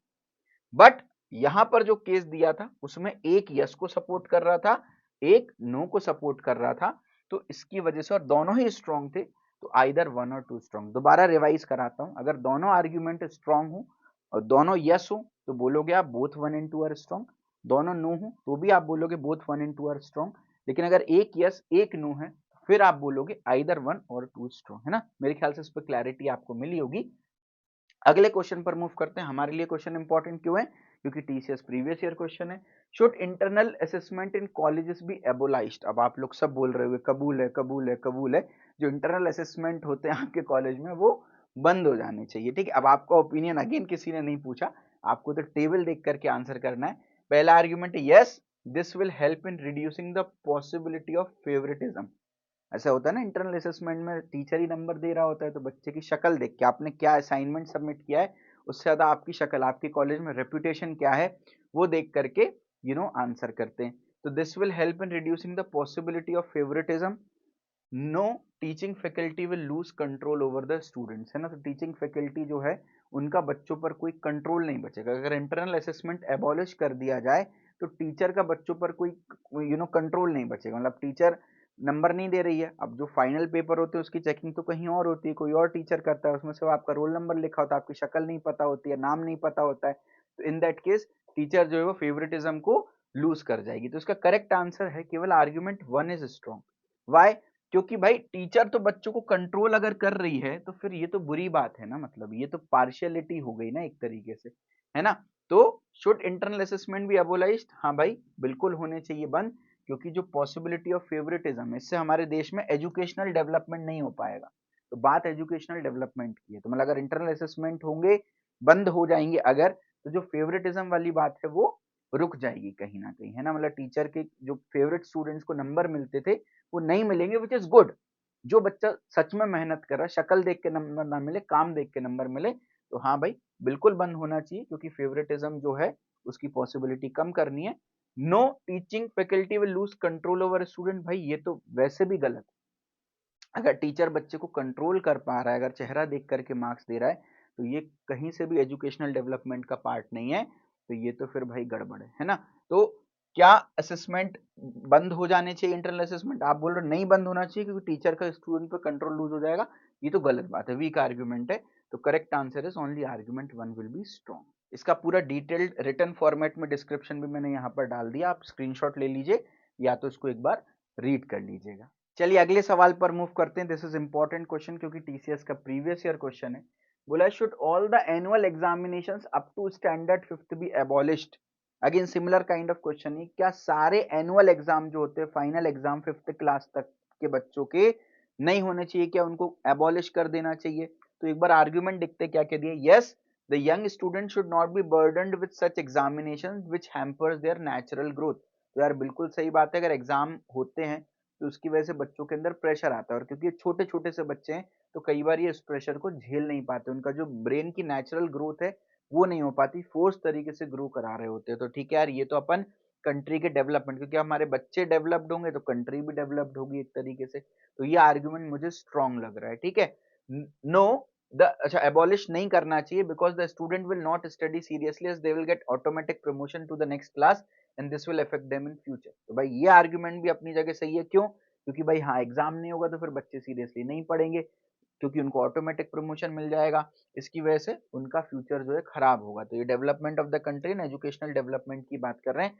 दोनों आर्ग्यूमेंट स्ट्रॉन्ग है, कहीं पर कोई कंपैरिजन नहीं किया है, और वीक आर्ग्यूमेंट वाली कोई भी हरकतें यहाँ पर नहीं है, इस तरह के कोई वर्ड्स नहीं है। तो इस सेंस में ये दोनों के दोनों आर्ग्यूमेंट जो है वो स्ट्रॉन्ग है। अब आपको पता है दोनों आर्ग्यूमेंट स्ट्रॉन्ग है, एक यस है और एक नो है, तो क्या आंसर मार्क आपको करना है? आइदर 1 और 2 विल बी स्ट्रॉन्ग। मतलब आपको या तो ऊपर का फेवर करना है कि भैया यंग स्टूडेंट्स हैं उनको बर्डन नहीं करना चाहिए, या तो फिर नीचे का फेवर करो, आप बोलो नहीं भैया एग्जाम होने चाहिए, और या तो नहीं होने चाहिए। तो किसी एक चीज का फेवर करेंगे तो आइदर 1 और 2 will be strong, option C is the correct answer. तो पूरा प्रिंटेड सॉल्यूशन भी आपके सामने, आप चाहें तो उसको एक बार रीड कर सकते हैं, ठीक है। अगला सवाल देखते हैं, which is the last question of this topic, statement and argument. तो ध्यान से समझिएगा। Should education be made compulsory for all children up to the age of 14? क्या 14 साल तक सबके लिए एजुकेशन कंपलसरी होना चाहिए? क्या कोई ऐसा रूल बन जाए कि अगर आप एजुकेटेड नहीं हो तो आपका आधार कार्ड ना बने? मतलब कंपलसरी का तो मतलब यही होता है, इस तरीके की कोई भी चीज होनी चाहिए क्या? तो एक ऑप्शन, इसमें 4 आर्गुमेंट दिए, आपको बताना है कौन से आर्गुमेंट ट्रू हैं बेस्ड ऑन द ऑप्शन। तो yes, this will help to eradicate the system of forced employment of these children. अच्छा, अगर आप चाहो तो मैं हट जाता हूँ, एक बार आप देख सकते हो, वीडियो को पॉज कर सकते हो, खुद से भी ट्राई कर सकते हो, ठीक है। इनफैक्ट हर क्वेश्चन में आप चाहो तो वीडियो को पॉज करके खुद से भी ट्राई कर सकते हो, आपका कॉल है, ठीक है। और अगर आपको फ्लो में देखना है तो वो भी आपका पर्सनल कॉल है। तो yes, this will help to eradicate the system of forced employment of these children. तो क्या एजुकेशन कंपलसरी होनी चाहिए 14 साल तक की एज में? तो बोल रहे हैं हाँ भाई, 14 साल तक एजुकेशन कंपलसरी होना चाहिए, क्योंकि this will help to eradicate the system of forced employment of this children. अच्छा, ये आर्ग्यूमेंट आपको सही लग रहा होगा, बट मेरे को सही नहीं लग रहा, क्योंकि एजुकेशन का फोर्स्ड एम्प्लॉयमेंट से कोई भी लेना देना नहीं है ना। जैसे मैंने कई चाइल्ड लेबर के केसेस ऐसे देखे हैं जहाँ पे बच्चे सुबह स्कूल जाते हैं, फिर स्कूल से लौट के आके घरों में काम करते देखे हैं। तो इसका फोर्स्ड एम्प्लॉयमेंट से कोई भी लेना देना नहीं है। ऐसा नहीं कि एजुकेटेड हो जाएंगे तो, क्योंकि 14 साल तक एकदम जॉब थोड़ी ना लग जाएगी। और जो माँ बाप गरीब है वो तो चाहते ही हैं कि उनके बच्चे जो हैं वो काम करें ताकि फैमिली लिविंग हो पाए, चाइल्ड लेबर हो पाए। तो इसका फोर्स एम्प्लॉयमेंट से फिलहाल कोई भी लेना देना नहीं है। तो एजुकेशन से फोर्स एम्प्लॉयमेंट का कोई लेना देना नहीं, तो ये आर्ग्यूमेंट मैं वीक बोल रहा हूँ। क्या एजुकेशन कंपलसरी होना चाहिए till the age of 14? Yes, this is an effective way to make the entire population educated. हाँ भाई, ये बहुत बढ़िया बात है। हाँ भाई, बिल्कुल होनी चाहिए, क्योंकि हमारी सारी जनता जो है इस तरीके से एजुकेटेड हो जाएगी, जो लिटरेसी रेट है वो 100% पहुंच जाएगा, ठीक है। क्या एजुकेशन कंपलसरी होना चाहिए सभी बच्चों के लिए? No, we do not have adequate infrastructure to educate the entire population. सबको पढ़ाने के लिए हमारे पास इंफ्रास्ट्रक्चर नहीं। अब यार ये तो बकवास ही बात कर दी, इंफ्रास्ट्रक्चर नहीं है तो भैया बनाना पड़ेगा अपने को। और आजकल तो ऑनलाइन एजुकेशन में घर बैठे बैठे सब पढ़ सकते हैं, कोई बहुत बड़ी दिक्कत नहीं है। तो ये आर्ग्यूमेंट भी स्ट्रॉन्ग नहीं है। क्या एजुकेशन कंपलसरी होना चाहिए 14 की एज तक? Yes, this would increase the standard of living. अच्छा, एजुकेशन से स्टैंडर्ड ऑफ लिविंग का भी कोई भी लेना देना नहीं होता। क्यों भाई? डॉली चाय वाला, बहुत सारे ऐसे एग्जांपल्स हैं, बीटेक पानीपुरी वाली और वड़ा पाव वाली, कितने लोग ऐसे हैं जो एजुकेटेड नहीं है और आज करोड़ ऑफ रुपीस कमा रहे हैं ना। बहुत सारे फिल्म इंडस्ट्री में ऐसे स्टार्स हैं जो 12th पास हैं और दे आर अर्निंग करोड़। बहुत सारे अच्छे अच्छे पढ़े लिखे लोग भी आज उतना अच्छा नहीं कमा पा रहे, तो एजुकेशन से दुर्भाग्यवश ही सही, अनफॉर्चुनेटली ही सही, लेकिन स्टैंडर्ड ऑफ लिविंग का कोई भी लेना देना नहीं होता है, ठीक है। तो केवल 2 सेकंड जो आर्गुमेंट है वो मुझे स्ट्रॉन्ग लग रहा है, और ऑप्शन डी भी यही बोल रहा है, ओनली 2 इज स्ट्रॉन्ग, तो एक ऑप्शन हमारा मैच कर रहा है। Correct answer is option D.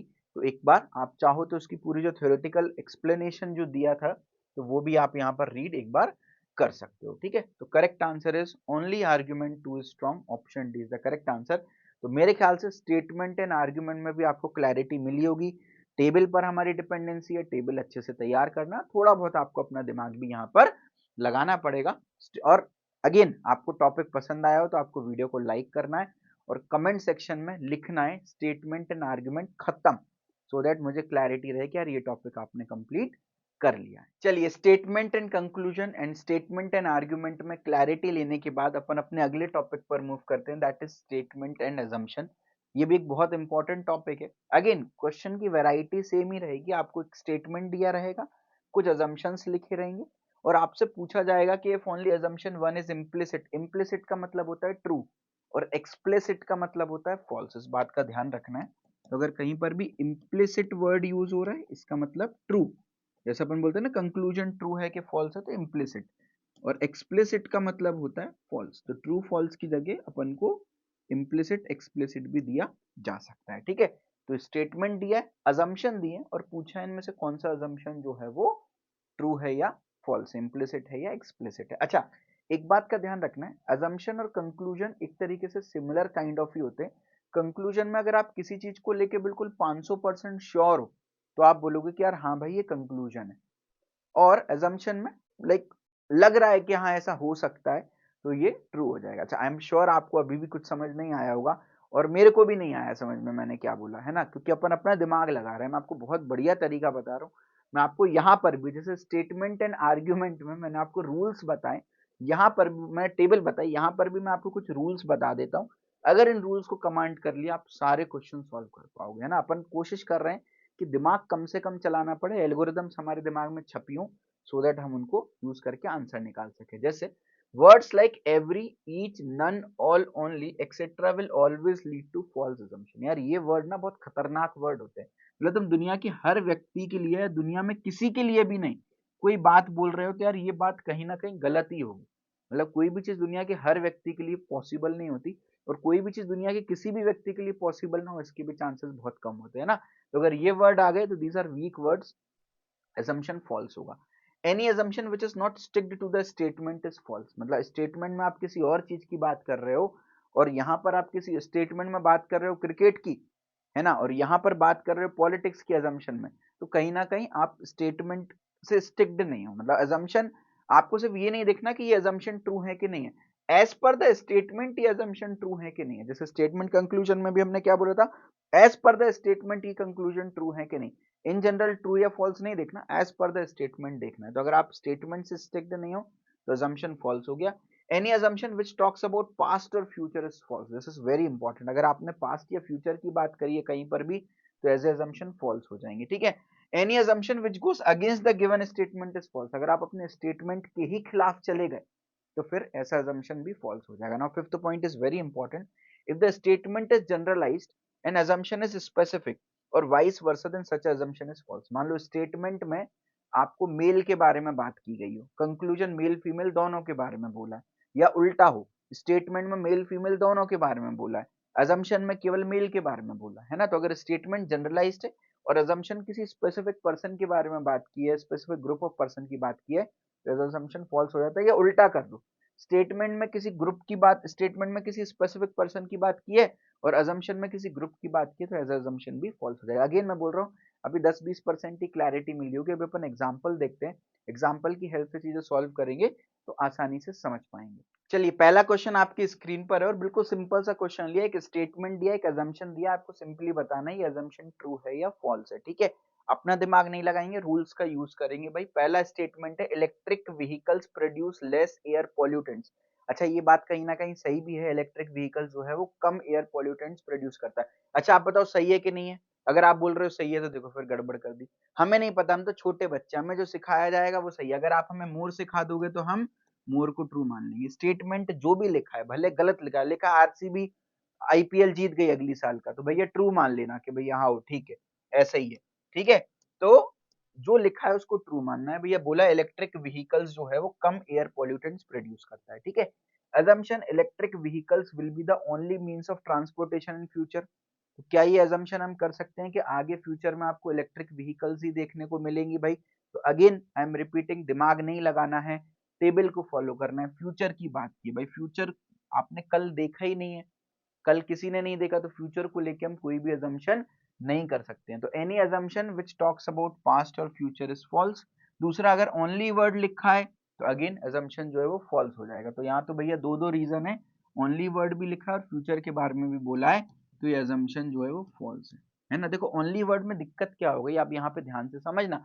बोल रहा है इलेक्ट्रिकल व्हीकल जो है वो only means होगा, मतलब आप इतना स्ट्रॉन्ग अजम्पशन बोल दे रहे हो कि इलेक्ट्रिक व्हीकल के अलावा और कुछ ही नहीं चलेंगे फ्यूचर में, कुछ और चलेगा ही नहीं। तो ये तो यार कहीं ना कहीं इस बात के सही होने के चांसेस बहुत वैसे भी कम हो जाते हैं, ठीक है। आगे बढ़ते हैं। सेकंड देखो भाई, एक वार्निंग दी है स्टेटमेंट में, cellphone use is prohibited beyond this point. भाई इस पॉइंट के आगे आप सेलफोन यूज नहीं कर सकते हो, प्रोहिबिटेड है भाई। Assumption this warning is not necessary.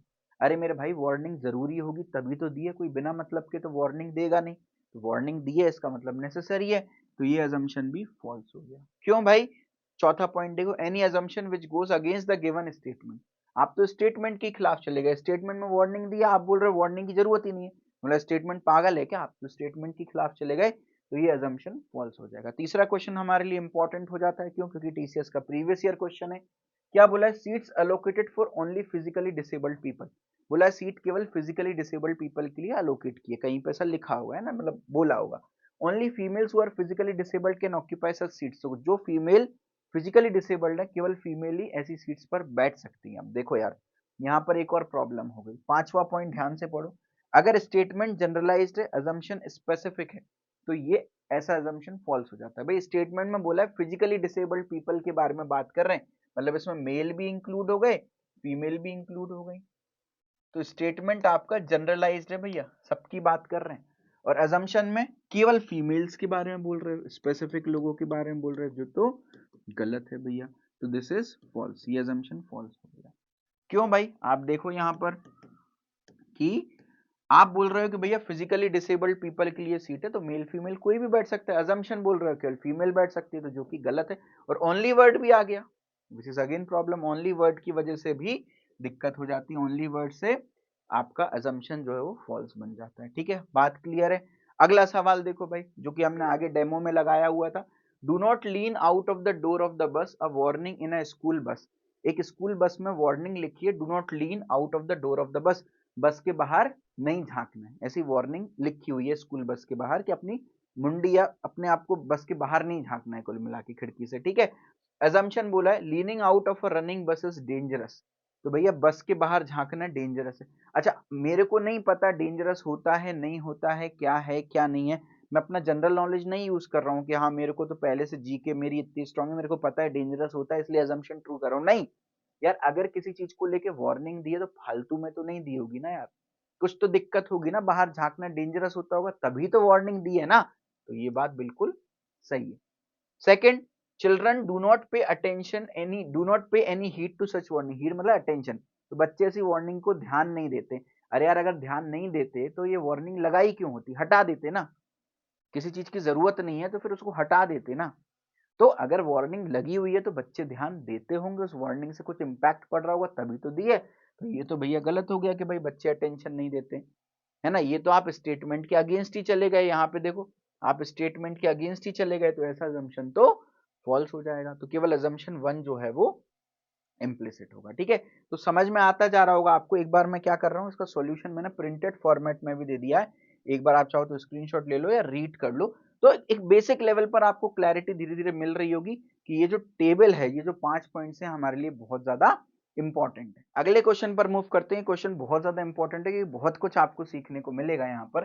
क्या बोला? A rare opportunity to be a professional while you are at home, an advertisement for computer literature housewife by a computer company. एक computer company ने एक advertisement लगाई है, किन के लिए? वो हाउसवाइफ जो कि कंप्यूटर लिटरेट हैं, मतलब कंप्यूटर जिन्होंने पढ़ा है और किसी भी रीजन से वो हाउसवाइफ की तरह काम कर रही हैं या अपनी इच्छा से हाउसवाइफ की तरह काम कर रही हैं, उनके लिए एक एडवर्टाइजमेंट एक बहुत सुनहरा मौका है कि आप घर बैठे बैठे भी प्रोफेशनल हो सकते हो। Like work from home opportunity दी है कि आप अपने हाउसवाइफ का भी काम कर सकते हो, पार्ट टाइम जॉब है और साथ में प्रोफेशनल, यानी ये जो कंप्यूटर लिटरेचर आपने पढ़ी हुई है, आप कंप्यूटर लिटरेट हो, उसका आप यूज कर सकते हो, घर बैठे बैठे काम कर सकते हो, ऐसी एक एडवर्टाइजमेंट है। ठीक है, अब इस एडवर्टाइजमेंट के रिलेटेड 3 assumptions दे रखे हैं। Some housewife simultaneously desire to become professional, कुछ हाउसवाइफ को ऐसा रहता है कि मैं घर का भी काम करूं और प्रोफेशनल भी बनूं, है ना। अच्छा, ये बात सही होगी तभी तो एडवर्टाइजमेंट लगा है ना। एडवर्टाइजमेंट हम उस चीज की लगाते हैं जिसका डिमांड होता है, जिस चीज की डिमांड ही नहीं है या जो चीज वर्क ही नहीं करेगी उसकी एडवर्टाइजमेंट हम क्या लगाएंगे। ठीक है, तो कुछ हाउसवाइफ जो हैं उनको प्रोफेशनल बनना रहता होगा, तभी तो ऐसी जॉब निकाली जो कि हाउसवाइफ के लिए है। ठीक है, तो ये अपनी जगह सही। अच्छा, सम वर्ड जो है, सम, मैनी, फ्यू, ये सेफ वर्ड्स होते हैं, मतलब सम कुछ लोगों के लिए सारी चीजें सही हो सकती हैं, फ्यू लोगों के लिए, मैनी लोगों के लिए सारी चीजें सही हो सकती हैं। अगर इसी की जगह मैं all, each, every, none, no one ऐसे वर्ड लगा देते तो ये डेंजरस वर्ड होते हैं, मतलब दुनिया के हर व्यक्ति के लिए कुछ चीज बोलना तो भाई मुश्किल। अगर मैं बोल देता all housewife desire to be professional, simultaneously desire to be professional, मतलब दुनिया की सारी हाउसवाइफ को प्रोफेशनल बनने का डिजायर है, ये तो कहीं ना कहीं गलत है। या मैं लिख देता no housewife desire to be professional, तो ये भी गलत होता। सम के लिए तो सारी चीजें सही हो जाती, तो फिलहाल ये अजम्पशन जो है हमारा सही है। सेकंड, अच्छा ये अजम्पशन सही है, यानी वन तो सही है, वन इम्प्लिसिट है, तो ये ऑप्शन गया और ये ऑप्शन गया, क्योंकि ये ऑप्शन बोल रहा है केवल टू इम्प्लिसिट है, जो कि गलत है क्योंकि वन भी है। ये बोल रहा है केवल टू और थ्री इम्प्लिसिट है, जो कि गलत है क्योंकि वन भी है। अच्छा, एक बात समझना, अगर आप तुक्का भी मारते तो चार में से एक ऑप्शन पे लगाते 25% प्रोबेबिलिटी होती सही बैठने की। अभी अपन ने दो ऑप्शन तो इतना सा करने पे दो ऑप्शन एलिमिनेट कर दिया। अगर आप तुक्का लगाओगे ए और सी में से तो 50% चांस है आपका तुक्का सही हो जाए, है ना। तो ऑप्शन एलिमिनेशन बहुत, अगर आपको कोई क्वेश्चन बिल्कुल नहीं आ रहा, एटलीस्ट पढ़ लो, हो सकता है पढ़ते से ही दो ऑप्शन आप एलिमिनेट कर पाओ। ठीक है, सेकंड देखो, computer industry is growing at a fast pace. अच्छा, किसी एक कंपनी ने किसी एक ऑफिस के लिए कोई एक एडवर्टाइजमेंट लगा दी, तो आप पूरी इंडस्ट्री के बारे में कैसे बोल सकते हो कि ये इंडस्ट्री फास्ट पेस पे ग्रो कर रही है। तो बिल्कुल स्टेटमेंट से स्टिक्ड ही नहीं है, स्टेटमेंट के बारे में कुछ है ही नहीं भाई। आप सिंपल से, मतलब मैं च्यवनप्राश की मैं एडवर्टाइजमेंट नहीं लगाई और वहीं तंबाकू की एडवर्टाइजमेंट लगाई, तो क्या तंबाकू की इंडस्ट्री तेज चल रही है, च्यवनप्राश की कम चल रही है। हो सकता है कोई चीज ना बिक रही हो उसकी एडवर्टाइजमेंट करनी पड़ रही हो, जो ऑलरेडी बिक रही है उसकी क्या एडवर्टाइजमेंट करना। नॉलेज गेट के जो हमारे कोर्सेज हैं केजी प्लेसमेंट के, आपने कभी यूट्यूब, इंस्टाग्राम, फेसबुक पर rare of the rare case कभी आपने ऐड देखे होंगे, क्यों? क्योंकि जरूरत ही नहीं है, बिना एडवर्टाइजमेंट की आप लोगों की ब्लेसिंग से बहुत बढ़िया काम अपना चल रहा है। ठीक है, तो एडवर्टाइजमेंट से इंडस्ट्री की ग्रोथ का कोई भी लेना देना नहीं है, क्योंकि एडवर्टाइजमेंट तो पे करके आप कर सकते हो। अंबानी हजारों एडवर्टाइजमेंट लगा सकता है कि पैसा है, तो उसका ये मतलब थोड़ी ना कि अंबानी भैया ग्रो कर रहे हैं। जो नई एडवर्टाइजमेंट लगा रहे हैं वो नहीं ग्रो कर रहे हैं, हो सकता है जरूरत ही ना हो। तो ये अजम्पशन गलत है, यानी टू गलत हो गया भैया, तो ये भी गलत हो गया, क्योंकि ये बोल रहा है केवल वन और टू सही है, टू तो सही नहीं है, यानी option C is the correct answer. तीसरा पढ़ने की जरूरत भी नहीं पड़ी, one and three are implicit. अच्छा, थ्री मतलब इम्प्लिसिट होगा, एक बार पढ़ लेते। It is possible to be professional as well as housewife, बिल्कुल पॉसिबल होता है प्रोफेशनल होना, हाउसवाइफ होना, तभी तो एडवर्टाइजमेंट लगाइए ना। मैं कोई वीडियो अपलोड ही ना करूं और फिर आपके पास आके बोलूं कि भैया वीडियो को लाइक कर दो, शेयर कर दो, सब्सक्राइब कर दो, कमेंट कर दो, आप बोलोगे भैया वीडियो होनी भी तो चाहिए।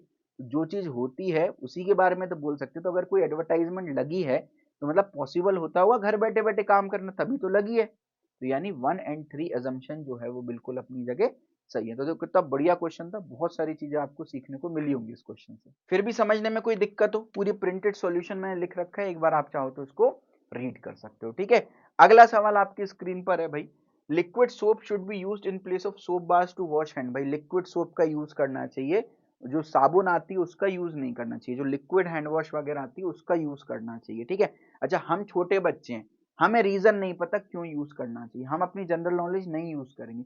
स्टेटमेंट में कहीं पर भी रीजन दिया है? नहीं दिया। अच्छा, अजम्पशन बोला है soap bar are harsher to skin than liquid soap, soap bar जो है थोड़ी सी कड़क होती है, हार्शर होती है as compare to liquid soap. अच्छा, मुझे पता है ये बात सही है, पर मुझे नहीं पता क्योंकि मैं बच्चा हूं, मैं अपनी जनरल नॉलेज नहीं लगाऊंगा। स्टेटमेंट में कहीं पर भी दिया है सोप बार हार्शर है? नहीं। तो जो अपना जो एक ये था ना, any assumption which is not sticked to statement, तो स्टेटमेंट से इसका कोई भी लेना देना नहीं है। रीजन स्टेटमेंट में नहीं दिया ना, स्टेटमेंट में तो सिर्फ इतना बोल दिया कि भाई लिक्विड सोप का यूज करना चाहिए, कोई भी रीजन हो सकता है कोई तांत्रिक बाबा ने बोला हो सकता है any X Y Z reason, मतलब है ना, हस्बैंड की वाइफ से लड़ाई हो गई, सोप बार यूज करने, वाइफ ने बोला लिक्विड सोप यूज कर, वाइफ ने बोला करने का मतलब करने का, कोई भी रीजन हो सकता है, मुझे नहीं पता, तो मैं इस रीजन असम्पशन को कैसे ट्रू मान लूं? तो any assumption which is not sticked to statement is always false। तो ये ध्यान रखना, बच्चे गड़बड़ करके आते हैं ऐसे क्वेश्चन में, ये सही नहीं है। जनरल नॉलेज नहीं खेल रहे, स्टेटमेंट assumption के लिए, स्टेटमेंट में कहीं रीजन दिया ही नहीं है ना, तो मैं कैसे ये रीजन मान सकता हूँ? ठीक है, चलिए अगला सवाल, विद्यार्थी कर्तव्य होमवर्क क्वेश्चन, आपको खुद को सॉल्व करना है भाई। क्या बोला, एक वार्निंग दी है, पेपर जो है पानी की वजह से गीला हो जाएगा।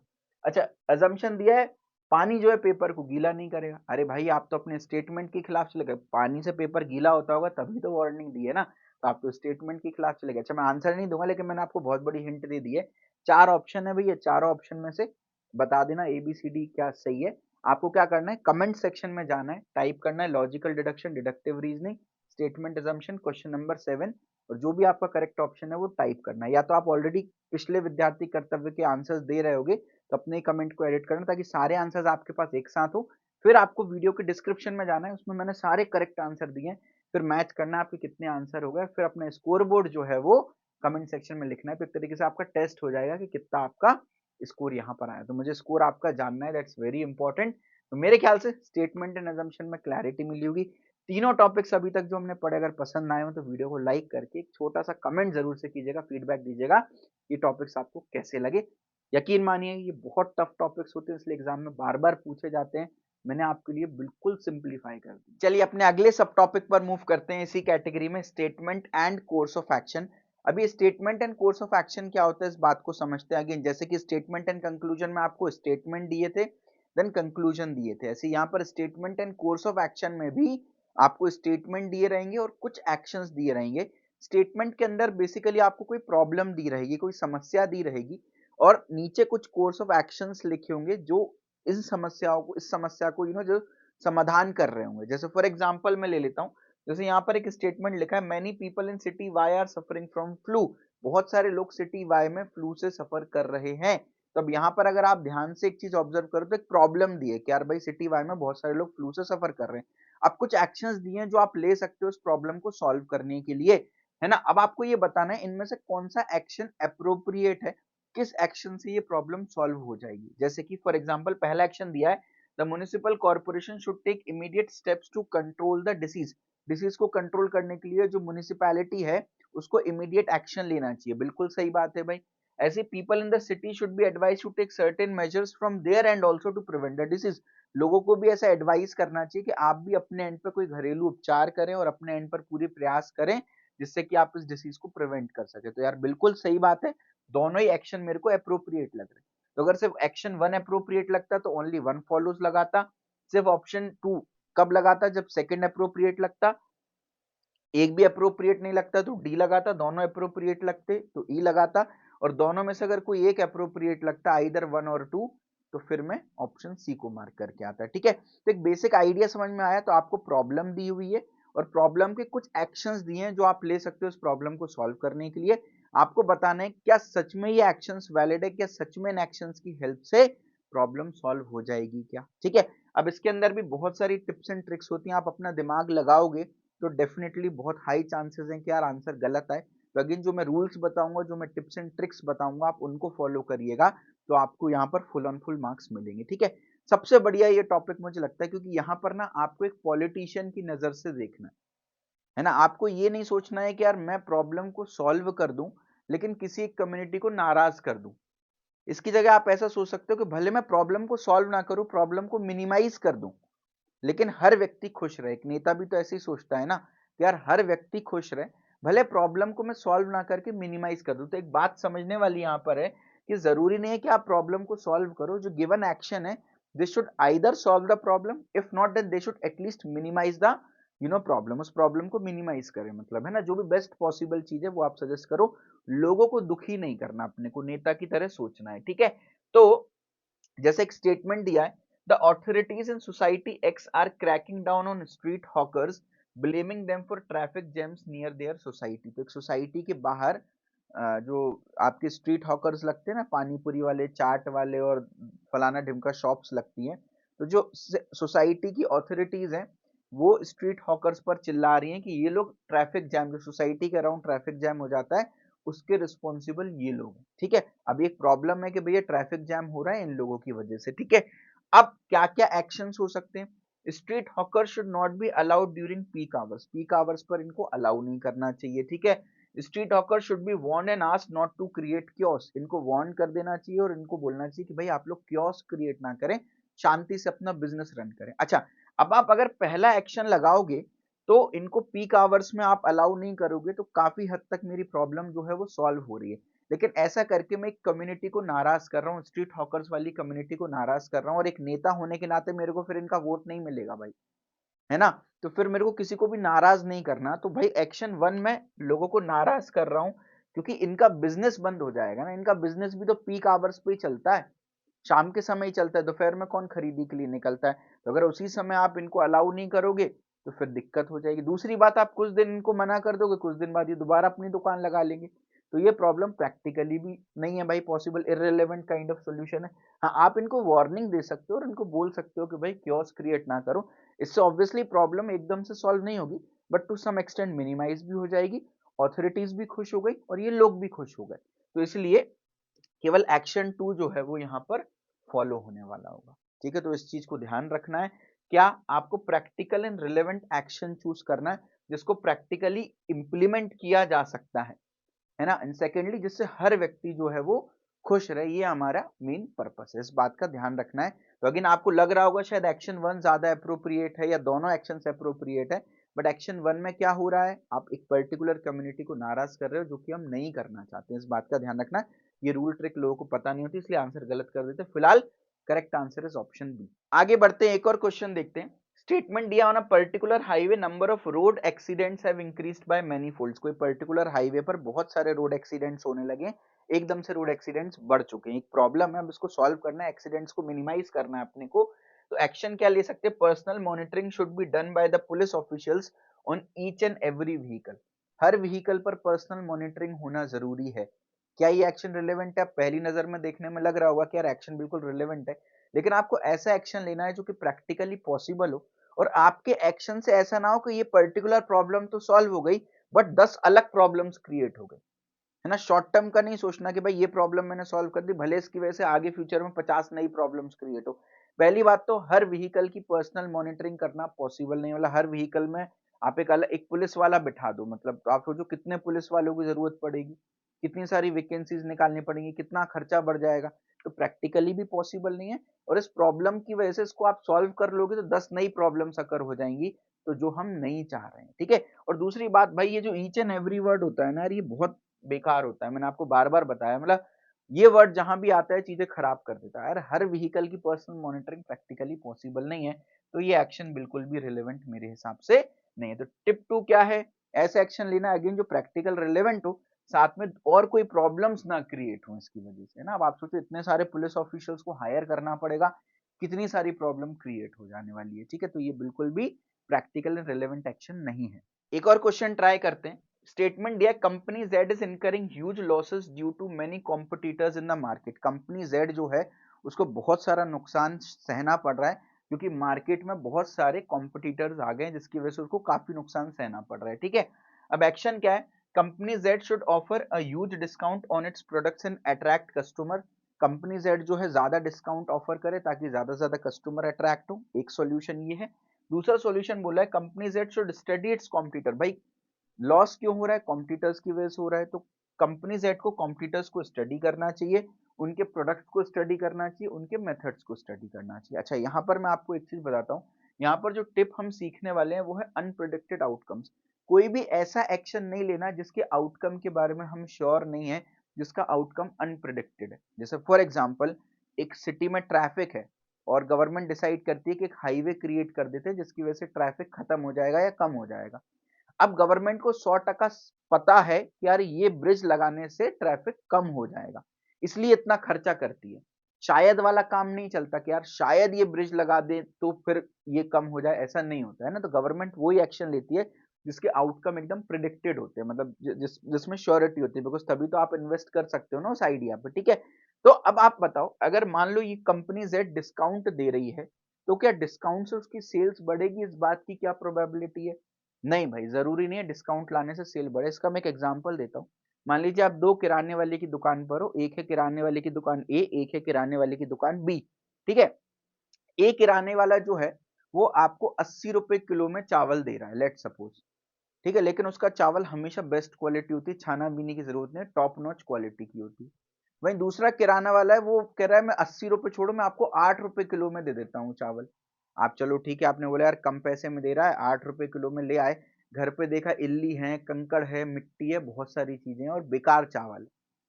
अब आप दूसरी बार जब दोनों दुकानों पे जाओगे तो 80 रुपए वाला अभी भी 80 में दे रहा है, 8 रुपए वाला बोल रहा है भैया मैं 50% डिस्काउंट में दे रहा हूं, अब मैं आपको 8 रुपए भी नहीं, आपको 4 रुपए में दे रहा हूं चावल।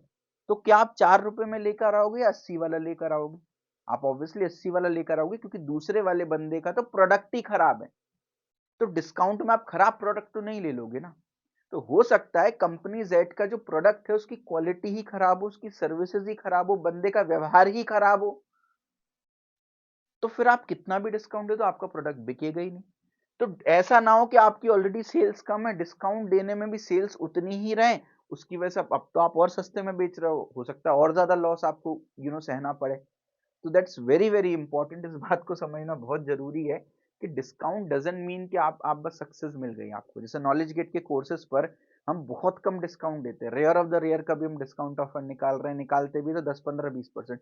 और वेबसाइट्स हैं वो 50-50 60-60 70-70% डिस्काउंट देती है ना। हमें डिस्काउंट देने की जरूरत ही नहीं, क्योंकि हमारे प्रोडक्ट में वो क्वालिटी है और already we are at the minimum prices पर ही हम सेल कर रहे हैं। तो डिस्काउंट का जो आउटकम है वो अनप्रिडिक्टेड है। हम ये नहीं बोल सकते कि डिस्काउंट की वजह से आपकी जो सेल है वो बढ़ जाएगी, आपका प्रॉफिट बढ़ जाएगा, आप प्रॉफिटेबल कंपनी हो जाओगे, नहीं। हो सकता है आपके प्रोडक्ट में ही दम ना हो, तो ये एक्शन बिल्कुल भी रिलेवेंट नहीं है।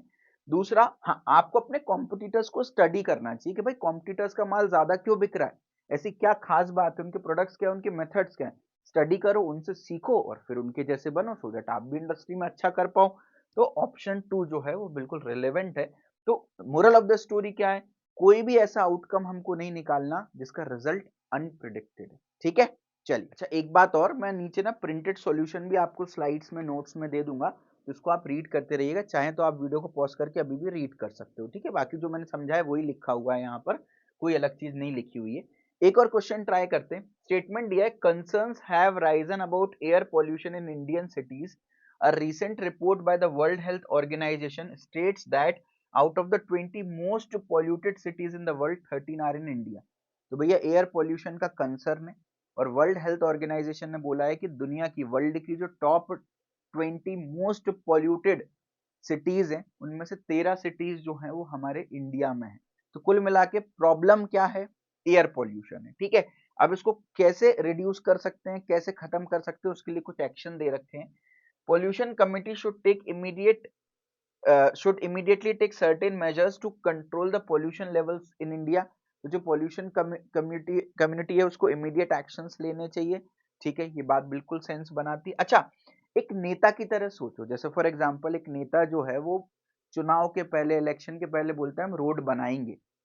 ठीक है, अब 1-2 साल में रोड नहीं बनी, जब आप जाते हो नेताजी से पूछने के नेताजी रोड का क्या हुआ, आपने तो वादा किया था, तो नेताजी कभी मना नहीं करते। नेताजी बोलते हाँ बनेगी बनेगी, कमेटी बिठाइए, वो पूरा आपका एक पूरा इन्वेस्टिगेशन काइंड ऑफ कर रही है, देख रही है रोड कैसे कैसे बन सकती है ना। तो नेताजी टाइप करो ना, ऐसे सॉल्यूशन बताओ। भाई आपने बोल दिया हाँ भैया पॉल्यूशन कमेटी को कुछ एक्शंस लेने चाहिए, तो yes this is an appropriate course of action. हाँ भाई, अब वो लेती रहेंगी, वो उनका हेडेक है ना। तो इस तरह के आंसर हमेशा सही होते हैं जिसमें सर्टेन मेजर्स लिख दिया, अब कुछ स्पेसिफाई नहीं किया, कोई बात नहीं। एक बच्चा लड़ने लगा, भैया मेजर्स तो स्पेसिफाई किए नहीं, क्या है, मुझे कैसे पता सही होंगे नहीं होंगे। अरे वो बात की बात है, अगर पोल्यूशन कम्युनिटी कुछ इमीडिएट मेजर्स लेगी तो क्या पोल्यूशन लेवल्स को कंट्रोल किया जा सकता है? हाँ भाई, नेता की तरह सोचो कुल मिलाकर के। ठीक है, licence of polluting industry should be cancelled and owner should be put behind the bar. अच्छा, एयर पॉल्यूशन सबसे ज्यादा कहां से होता है? जो इंडस्ट्रीज से धुआं निकल रहा होता है वहां से होता है। अब ऐसी सारी इंडस्ट्रीज का लाइसेंस कैंसिल कर देना चाहिए और जो इनके ओनर्स हैं उनको जेल में पटक देना चाहिए। अच्छा, अगेन मैंने आपको बोला कोई भी ऐसा एक्शन नहीं लेना जो कि नेगेटिव हो, जो कि हार्श हो, जिससे कोई पर्टिकुलर कम्युनिटी को नुकसान हो। इससे क्या होगा, जितने भी इंडस्ट्रीज है ना वो बंद हो जाएंगी, इंडस्ट्रीज नहीं चलेंगी, इंडस्ट्रीज से तो हमारे देश की जीडीपी बढ़ रही है, हमारा देश प्रोग्रेस नहीं करेगा।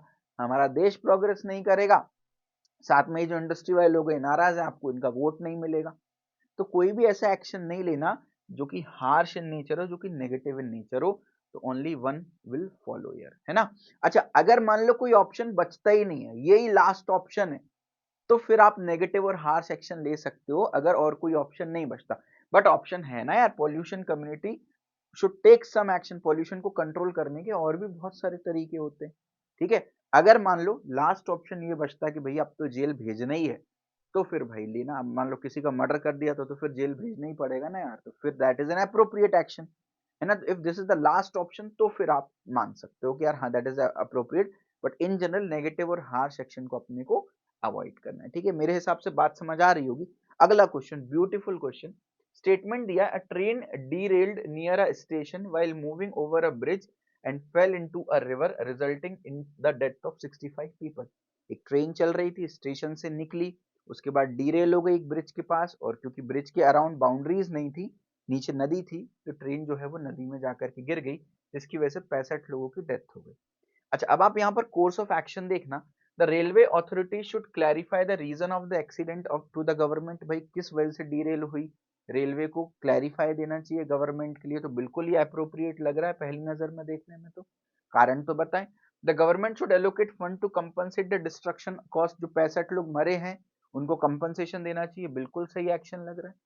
तीसरा, the protection walls of the bridge should be made so strong enough to avoid such incidents. ये भी बिल्कुल सही है कि ब्रिज के अराउंड जो वॉल्स बनी है वो मजबूत होनी चाहिए कि आगे कभी ऐसा कोई इंसिडेंट हो तो कम से कम ट्रेन जो है वो अंदर नदी में ना गिरे। टू सम एक्सटेंट आप एक बेटर सॉल्यूशन निकाल रहे हो कि यार कम से कम नुकसान होगा तो कम होगा आगे जा करके, है ना।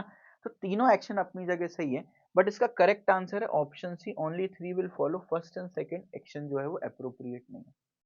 रूल बोलता है आपको लॉन्ग टर्म एक्शन लेना है, आपको वो एक्शन लेना है जो कि long term and permanent course of action है ना। आपको ये नहीं सोचना कि भैया ट्रेन डीरेल हो गई है तो उसका क्या कारण रहा होगा, लोगों को कंपनसेशन, अरे ठीक है आप 65 लोगों को कंपनसेशन दे दोगे बट उससे होगा क्या, ठीक है। आपको कुल मिला के कुछ ऐसा करना है कि आगे से ट्रेन डीरेल ना हो। Long course of action, long term course of action choose करना है कि आगे दोबारा से ऐसी घटना ना हो। दैट्स इंपॉर्टेंट, है ना। तो अपने को क्या करना है कि लॉन्ग टर्म, जैसे अब ये एक बढ़िया कोर्स ऑफ एक्शन है कि यार हाँ, ये प्रोटेक्शन वॉल को मजबूत करो सो दैट ऐसे एक्सीडेंट्स दोबारा से ना हो। दैट्स इंपॉर्टेंट, है ना। ये एक्सीडेंट्स दोबारा से ना हो। अभी जो हुआ चलो ठीक है, अब ये तो हो चुका, what is the solution to it. Air pollution होना था, चलो हो चुका, आगे ना हो, that is a valid course of action. तो इस चीज का अपन को ध्यान रखना है। तो ये 5 टिप्स जो मैंने आपको सिखाई हैं, इन टिप्स को फॉलो करेंगे। एक बार जल्दी से रिवाइज कर लेते हैं। सबसे पहली, प्रैक्टिकल रिलेवेंट एक्शंस लेना है। दूसरा, ऐसे एक्शन नहीं लेना जिससे और प्रॉब्लम्स आगे क्रिएट हो जाए। ऐसे एक्शन नहीं लेना जिनके आउटकम अनप्रिडिक्टेड हो। नेगेटिव हार्श एक्शन नहीं लेना, और लॉन्ग टर्म एक्शंस लेना है जिसका लॉन्ग टर्म इंपैक्ट हो, ठीक है। अब कुछ क्वेश्चंस अपन प्रैक्टिस कर लेते हैं सो दैट बढ़िया लेवल पर क्लैरिटी मिले। रूल समझ में आया तो वीडियो को लाइक कर देना। Back to back question solve करते हैं। पहला क्वेश्चन है, many people in city Y are suffering from flu, जो सबसे स्टार्टिंग में दिया हुआ था। तो हाँ भाई, अगर मान लो एक एक नेताजी से बोलते कि यार सिटी वाई में बहुत सारे लोग फ्लू से सफर कर रहे हैं, आप बताओ क्या क्या एक्शंस ले सकते हैं इसमें। तो नेताजी बोलते municipal corporation should take immediate steps to control the disease. Municipal corporation को कुछ स्टेप्स लेने चाहिए जिससे कि डिसीज कम कम हो सके, है ना, कंट्रोल किया जा सके। जो फ्लू से लोग सफर कर रहे हैं, जो बीमारी है, इसको कंट्रोल किया जा सके, बिल्कुल सही बात है। People should be advise to take certain measures from there end to prevent the disease. हाँ, लोगों को भी बोला जाए कि आप अपने एंड से भी अपनी सुरक्षा करें, अपने आप को प्रोटेक्शन दें सो दैट आपको ये डिसीज ना लग पाए। कोविड के टाइम पे दोनों चीजें बोली गई थी कि भैया आपको कोरोना वायरस ना हो, इससे अच्छा आप क्वारंटीन रहें, और जिसको हो गया उसके लिए इलाज की भी सुविधा कराई थी। तो दोनों एक्शन जो है वो यहाँ पर, सॉरी, ओनली 2 फॉलोज नहीं होगा, both 1 and 2 follow will be the correct answer. Option E will be the correct answer, ठीक है। तो क्योंकि दोनों एक्शन में कोई भी प्रॉब्लम नहीं, हमारे पांचों रूल्स में से कोई भी रूल जो है वो वायलेट नहीं हो रहा। और इस तरह के जो नेताजी वाले भाषण होते हैं ना कि हाँ ये सर्टेन एक्शंस लेना चाहिए, ये हमेशा करेक्ट होते हैं। अब सर्टेन में स्पेसिफाई नहीं किया क्या, बट हाँ दीज आर एब्सोल्युटली करेक्ट कि हाँ भाई यहाँ पे म्युनिसिपल कॉर्पोरेशन को भी कुछ एक्शन लेना चाहिए, लोगों को भी कुछ एक्शन लेना चाहिए। That's correct. Correct answer is option E. चलिए अगले क्वेश्चन पर मूव करते हैं। हमारे लिए क्वेश्चन इंपॉर्टेंट है क्योंकि टीसीएस का प्रीवियस ईयर क्वेश्चन है। स्टेटमेंट क्या दिया है? Footpath of a busy road are crowded with vendors selling cheap items. तो एक बिजी रोड का जो फुटपाथ है वहां पर लोगों ने अपनी दुकानें लगा रखी हैं, है ना, और इसकी वजह से वो जो फुटपाथ है और जो पूरी रोड है वहां पर ट्रैफिक जैम हो रहा है। तो अब इसका दो एक्शन है। The help of the police should be sought to drive them away. लोगों की, पुलिस की हेल्प से उनको वहां से हटाना चाहिए। दूसरा है some space should be provided to them where they can earn their bread without blocking footpath. तो उनको वहां से हटा करके कहीं दूसरी जगह देना चाहिए जहां पर फुटपाथ भी ब्लॉक ना हो और वहां पर वो अपना काम कर सके, जो भी उनको सामान बेचना है वो बेच करके अपनी अर्निंग कमा सके। अब आप ध्यान से देखो तो दोनों फॉलो होंगे। अगर सिर्फ एक्शन वन बोलते ना तो काम नहीं चलता, बिकॉज वो हार्श और नेगेटिव एक्शन होता है कि उनको वहां से भगा दिया जाए। भाई हटा दो वहां से, लेकिन उनको दूसरी जगह भी दो। That makes a relevant sense. अब आप बोलोगे भैया सबसे पहला जो हमने क्वेश्चन किया था वहां तो आपने बोल दिया था, मना करवा दिया था ये कि street hawker should not be allowed during peak hours, उनको अलाउ नहीं करना चाहिए। या तो आप सेकंड एक्शन इसमें ऐसा लिखते कि इनको अलाउ ना करते, इस जगह पे ना अलाउ करके कहीं और अलाउ करते at least, that would have made a good sense. But ये तो हार्श एक्शन हो गया ना कि इनको अलाउ। या तो आप पूरा स्टेटमेंट लिखो कि इनको अभी अलाउ ना करके किसी दूसरी जगह अलाउ करें, है ना। तो दोनों चीजों में अंतर है, इस बात को आप समझ पा रहे होंगे, ठीक है। तो करेक्ट आंसर क्या हो गया यहाँ पर बताइए आप जल्दी से। करेक्ट आंसर हो गया आपका option D, both 1 and 2 follows. And पूरा प्रिंटेड सॉल्यूशन आपके सामने, आप इसको एक बार रीड कर सकते हैं। चलिए अगले क्वेश्चन पर फोकस करते हैं। अगेन टीसीएस का प्रीवियस ईयर क्वेश्चन, यानी हमारे लिए इंपॉर्टेंट है। Large number of people have become critically ill after consuming spurious liquor from a local shop. एक लोकल शॉप से दारू पी और जितने भी लोगों ने दारू पी उनमें से काफी सारे लोग जो है वो क्रिटिकली बीमार पड़ गए। क्रिटिकली बीमार मतलब सीरियसली बीमार हो गए, है ना। तो अब क्या कोर्स ऑफ एक्शन हो सकते हैं? तो एक पर्टिकुलर दुकान में जहरीली दारू बिक रही है एक तरीके से, ठीक है। अच्छा कई बार मैं बोलता हूँ एकदम सेंटी नहीं हो जाना, जो अपने को तो करेक्ट आंसर निकालना है, इमोशनली अटैच नहीं होना क्वेश्चन से। तो आप तो ऑप्शंस को ध्यान में रखते हुए आप चीजें दिमाग लगाओगे तो बढ़िया होगा। The government should immediately close down all the shops selling liquor till the stocks are tested for presence of toxicity। हो सकता है शॉप में प्रॉब्लम ना हो, कोई कंपनी एक्स वाई जेड की लिक्वर पी करके लोग बीमार पड़ रहे हो, तो हो सकता है वो और ये कंपनी एक्स वाई जेड जो है इस पर्टिकुलर शॉप को लिक्वर बेच रही हो, दारू बेच रही हो, तो हो सकता है किसी ब्रांड में दिक्कत हो, तो हो सकता है वो ब्रांड और भी दुकानों पर हो, है ना। तो इमीडिएटली सारी दारू की दुकानों को बंद करना चाहिए, सारे के सारे स्टॉक्स को टेस्ट करना चाहिए प्रेजेंस ऑफ टॉक्सिसिटी की, भाई किसी में जहर तो नहीं है। बिल्कुल रेलेवेंट एक्शन है और ये तो होना ही चाहिए, क्योंकि हो सकता है किसी ब्रांड की वजह से बीमार पड़ रहे हो, ठीक है। तो 1 तो फॉलो होगा ही होगा, तो ऑप्शन बी गलत हो गया क्योंकि इसमें लिखा है only 2 and 3 follows. Option C में लिखा है ओनली 3 फॉलोज, ये भी गलत हो गया, है ना। 1 एंड 2 फॉलोज सही हो सकता है, अभी 1 एंड 3 फॉलोज सही हो सकता है, ऑल फॉलोज सही हो सकता है। अच्छा, the owner of the liquor shop should be asked to leave the town and open a shop elsewhere. ये तो बेतुकी बात हो गई कि भाई आप यहाँ से दुकान बंद करके कहीं और खोल लीजिए। तो भाई कहीं और खुलेगा तो वहां के लोग बीमार पड़ने लगेंगे, तो ये तो बिल्कुल वाहियात सा एक्शन हुआ। तो 2 तो फॉलो नहीं होगा। अब देखो यहाँ पर बोला है 2 फॉलो होगा, ये गलत हो गया। यहाँ बोला है ऑल फॉलो होगा, ये गलत हो गया। यानी मेरा आंसर आ चुका है 1 एंड 3 फॉलो। तीसरा स्टेटमेंट थोड़ा कंट्रोवर्शियल है, बहुत सारे लोग बोलते हैं कि भैया ये नहीं होना चाहिए करेक्ट ऑप्शन, बहुत सारे लोग बोलते हैं ये होना चाहिए करेक्ट ऑप्शन। तो मैं कहता हूँ दिमाग लगाना ही नहीं है, मतलब ऑप्शन ही एक बचा, तो मतलब 3 तो फॉलो होगा। अब एक बार 3 को पढ़ते हैं। The owner of the liquor shop should immediately be arrested and tried for criminal negligence. इसको तुरंत अरेस्ट करो और क्रिमिनल नेग्लिजेंस पर ट्राइड, ट्राइड का मतलब होता है जेल में बंद नहीं करना, ट्राइड का मतलब होता है इस पर केस करो, जांच पड़ताल करो। तो आप अरेस्ट कर रहे हो, जेल में बंद नहीं कर रहे हो उसको। जस्ट ऐसा होता है ना भाई, कोई शॉप में कोई दिक्कत हो गई, लोग बीमार हो गए, तो शॉप के मालिक को स्टेशन पे ले जाके बिठा करके पूछताछ कर दी। तो ये कोई हार्श एक्शन नहीं हुआ पहली बात तो, और ये करना चाहिए। हो सकता है इंटेंशनली इसने जहर मिलाया हो सकता है किसी क्रिमिनल ग्रुप से जुड़ा हो, है ना। तो एक बार बात करना तो जरूरी है ना। तो ये बिल्कुल वैलिड एक्शन हो गया यहाँ पर। तो करेक्ट आंसर आपका ऑप्शन डी आ गया। मेरे ख्याल से क्लैरिटी मिली होगी, बाकी फिर भी एक बार रिटर्न में भी मैंने एक्सप्लेनेशन लिख दिया। कई बार क्या होता है आप इंग्लिश में पढ़ते हो तो भी चीजें आपको समझ में आती है, तो एक बार आप रीड कर लीजिएगा। चलिए अगले क्वेश्चन पर मूव करते हैं। Question number 4। आप इस क्वेश्चन को देखोगे ना, आप मेरे एफर्ट को अप्रिशिएट करोगे। ऑलमोस्ट हर टाइप के क्वेश्चंस आपके लिए लेकर आ रहा हूँ, सो दैट कंप्लीट वैरायटी अपन यहाँ पर यूट्यूब पर फ्री ऑफ कॉस्ट हम कंप्लीट कर पाए, है ना। एक स्टेटमेंट देखो, major part of the rabi crop in the district is damaged due to unseasonal heavy rains during the last few days. अचानक से बारिश हो गई, अनएक्सपेक्टेड बारिश हो गई, अनसीजनल बारिश होने की वजह से फसल जो है वो नष्ट हो गई।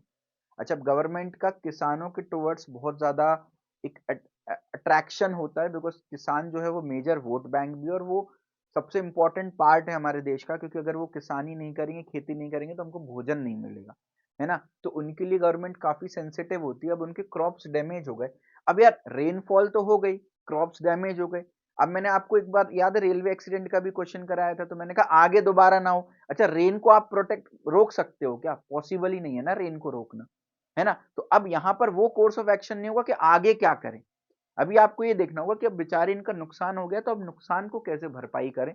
तो इसमें कुछ एक्शन है। Government should grant relief to the affected farmers to compensate the loss. जो लॉस हुआ वहां पर गवर्नमेंट कुछ उनको रिलीफ दे, कुछ पैसा दे, देती भी है गवर्नमेंट, तो ये तो बिल्कुल सही कोर्स ऑफ एक्शन है। थोड़ा जनरल नॉलेज भी इंपॉर्टेंट है। The government should provide free seed and fertiliser to the farmers for the next season. जो अगला सीजन आएगा उसमें फ्री बीज दें, और क्योंकि बीज और फर्टिलाइजर बहुत महंगे होते हैं, अच्छी खासी कॉस्टिंग इन्हीं की आ जाती है, मेजर कॉस्टिंग इन्हीं की आ जाती है। तो गवर्नमेंट अगर ये भी दे रही है तो अच्छी बात। The government should waive off all the loans taken for the rabi crop by the farmer. अब कुछ फार्मर्स ऐसे होते हैं जो लोन लेकर के फार्मिंग करते हैं, फिर फार्मिंग से जो प्रॉफिट होता है वहां से लोन चुकाते हैं, तो एटलीस्ट इनका लोन पूरा करते हैं। अच्छा, अब ये नहीं बोला कि तीनों एक्शन एक साथ कर दे, तीनों कोर्स ऑफ एक्शन अपने आप में इंडिपेंडेंट होते हैं, एक दूसरे पर डिपेंडेंसी नहीं होती। जरूरी नहीं है तीनों कर दे, तीनों में से कोई भी कर दे तो भी बढ़िया है, ठीक है। तो all follow will be the यहाँ पे करेक्ट आंसर, कि भाई तीनों रेलेवेंट कोर्स ऑफ एक्शन है, तीनों कर दें, दो कर दें, एक कर दें, गवर्नमेंट के ऊपर है, बट तीनों कोर्स ऑफ एक्शन रिलेवेंट है, ठीक है। तो करेक्ट आंसर ऑप्शन ई आ गया यहाँ पर। पूरा जो आपका एक्सप्लेनेशन है वो पढ़ लीजिएगा, जितनी ज्यादा रिलीफ फार्मर्स को दे सके उतना बढ़िया होता है ऐसे केस में, ठीक है। तो मेरे ख्याल से statement and course of action पर आपको अच्छी खासी क्लैरिटी मिली होगी भाई। अगर समझ में आया हो, अगेन टफ टॉपिक होता है, आपको बिल्कुल सिंपल कर दिया। वीडियो को लाइक करें और कमेंट करें आपका फीडबैक। एक छोटा सा कमेंट ना मेरे को बहुत मोटिवेशन देता है, और आगे और आपके लिए वन शॉट वीडियोस में लेकर आता रहूंगा, ठीक है। फिलहाल इस टॉपिक के अंदर दो और सब टॉपिक्स होते हैं, एक होता है ग्रुपिंग बेस्ड क्वेश्चन और एक होता है मैथमेटिकल क्वेश्चन, तो इनको भी जल्दी से देख लेते हैं। फिलहाल हम ग्रुपिंग बेस्ड क्वेश्चंस पर फोकस करें। तो guys, logical deduction, deductive reasoning के अंदर ये जो ग्रुपिंग बेस्ड क्वेश्चंस होते हैं उसमें क्या होता है, एक क्वेश्चन दिया हुआ है और आपको उसके अंदर 6 स्टेटमेंट्स दिए हैं। अब आपको इन 6 स्टेटमेंट्स को ग्रुप में डिवाइड किया हुआ है ऑप्शन में, तो आपको ये बताना है कि किस ऑप्शन में एकदम प्रॉपर ग्रुपिंग की है। तो एक काम करते हैं, पूरे 6 के 6 स्टेटमेंट्स पढ़ लेते हैं। Given question contain 6 statement, write as many logical combinations as possible from the set of 6। इनको कैसे आप कंबाइन कर सकते हो ये देखना है, ठीक है। अगेन ऑप्शंस की आप हेल्प ले सकते हो। न्यूटी इज एन एम्फीबियन, बोला न्यूटी एक एम्फीबियन है। Amphibian can live on land and in water, amphibians जो है लैंड और वाटर में रह सकते हैं।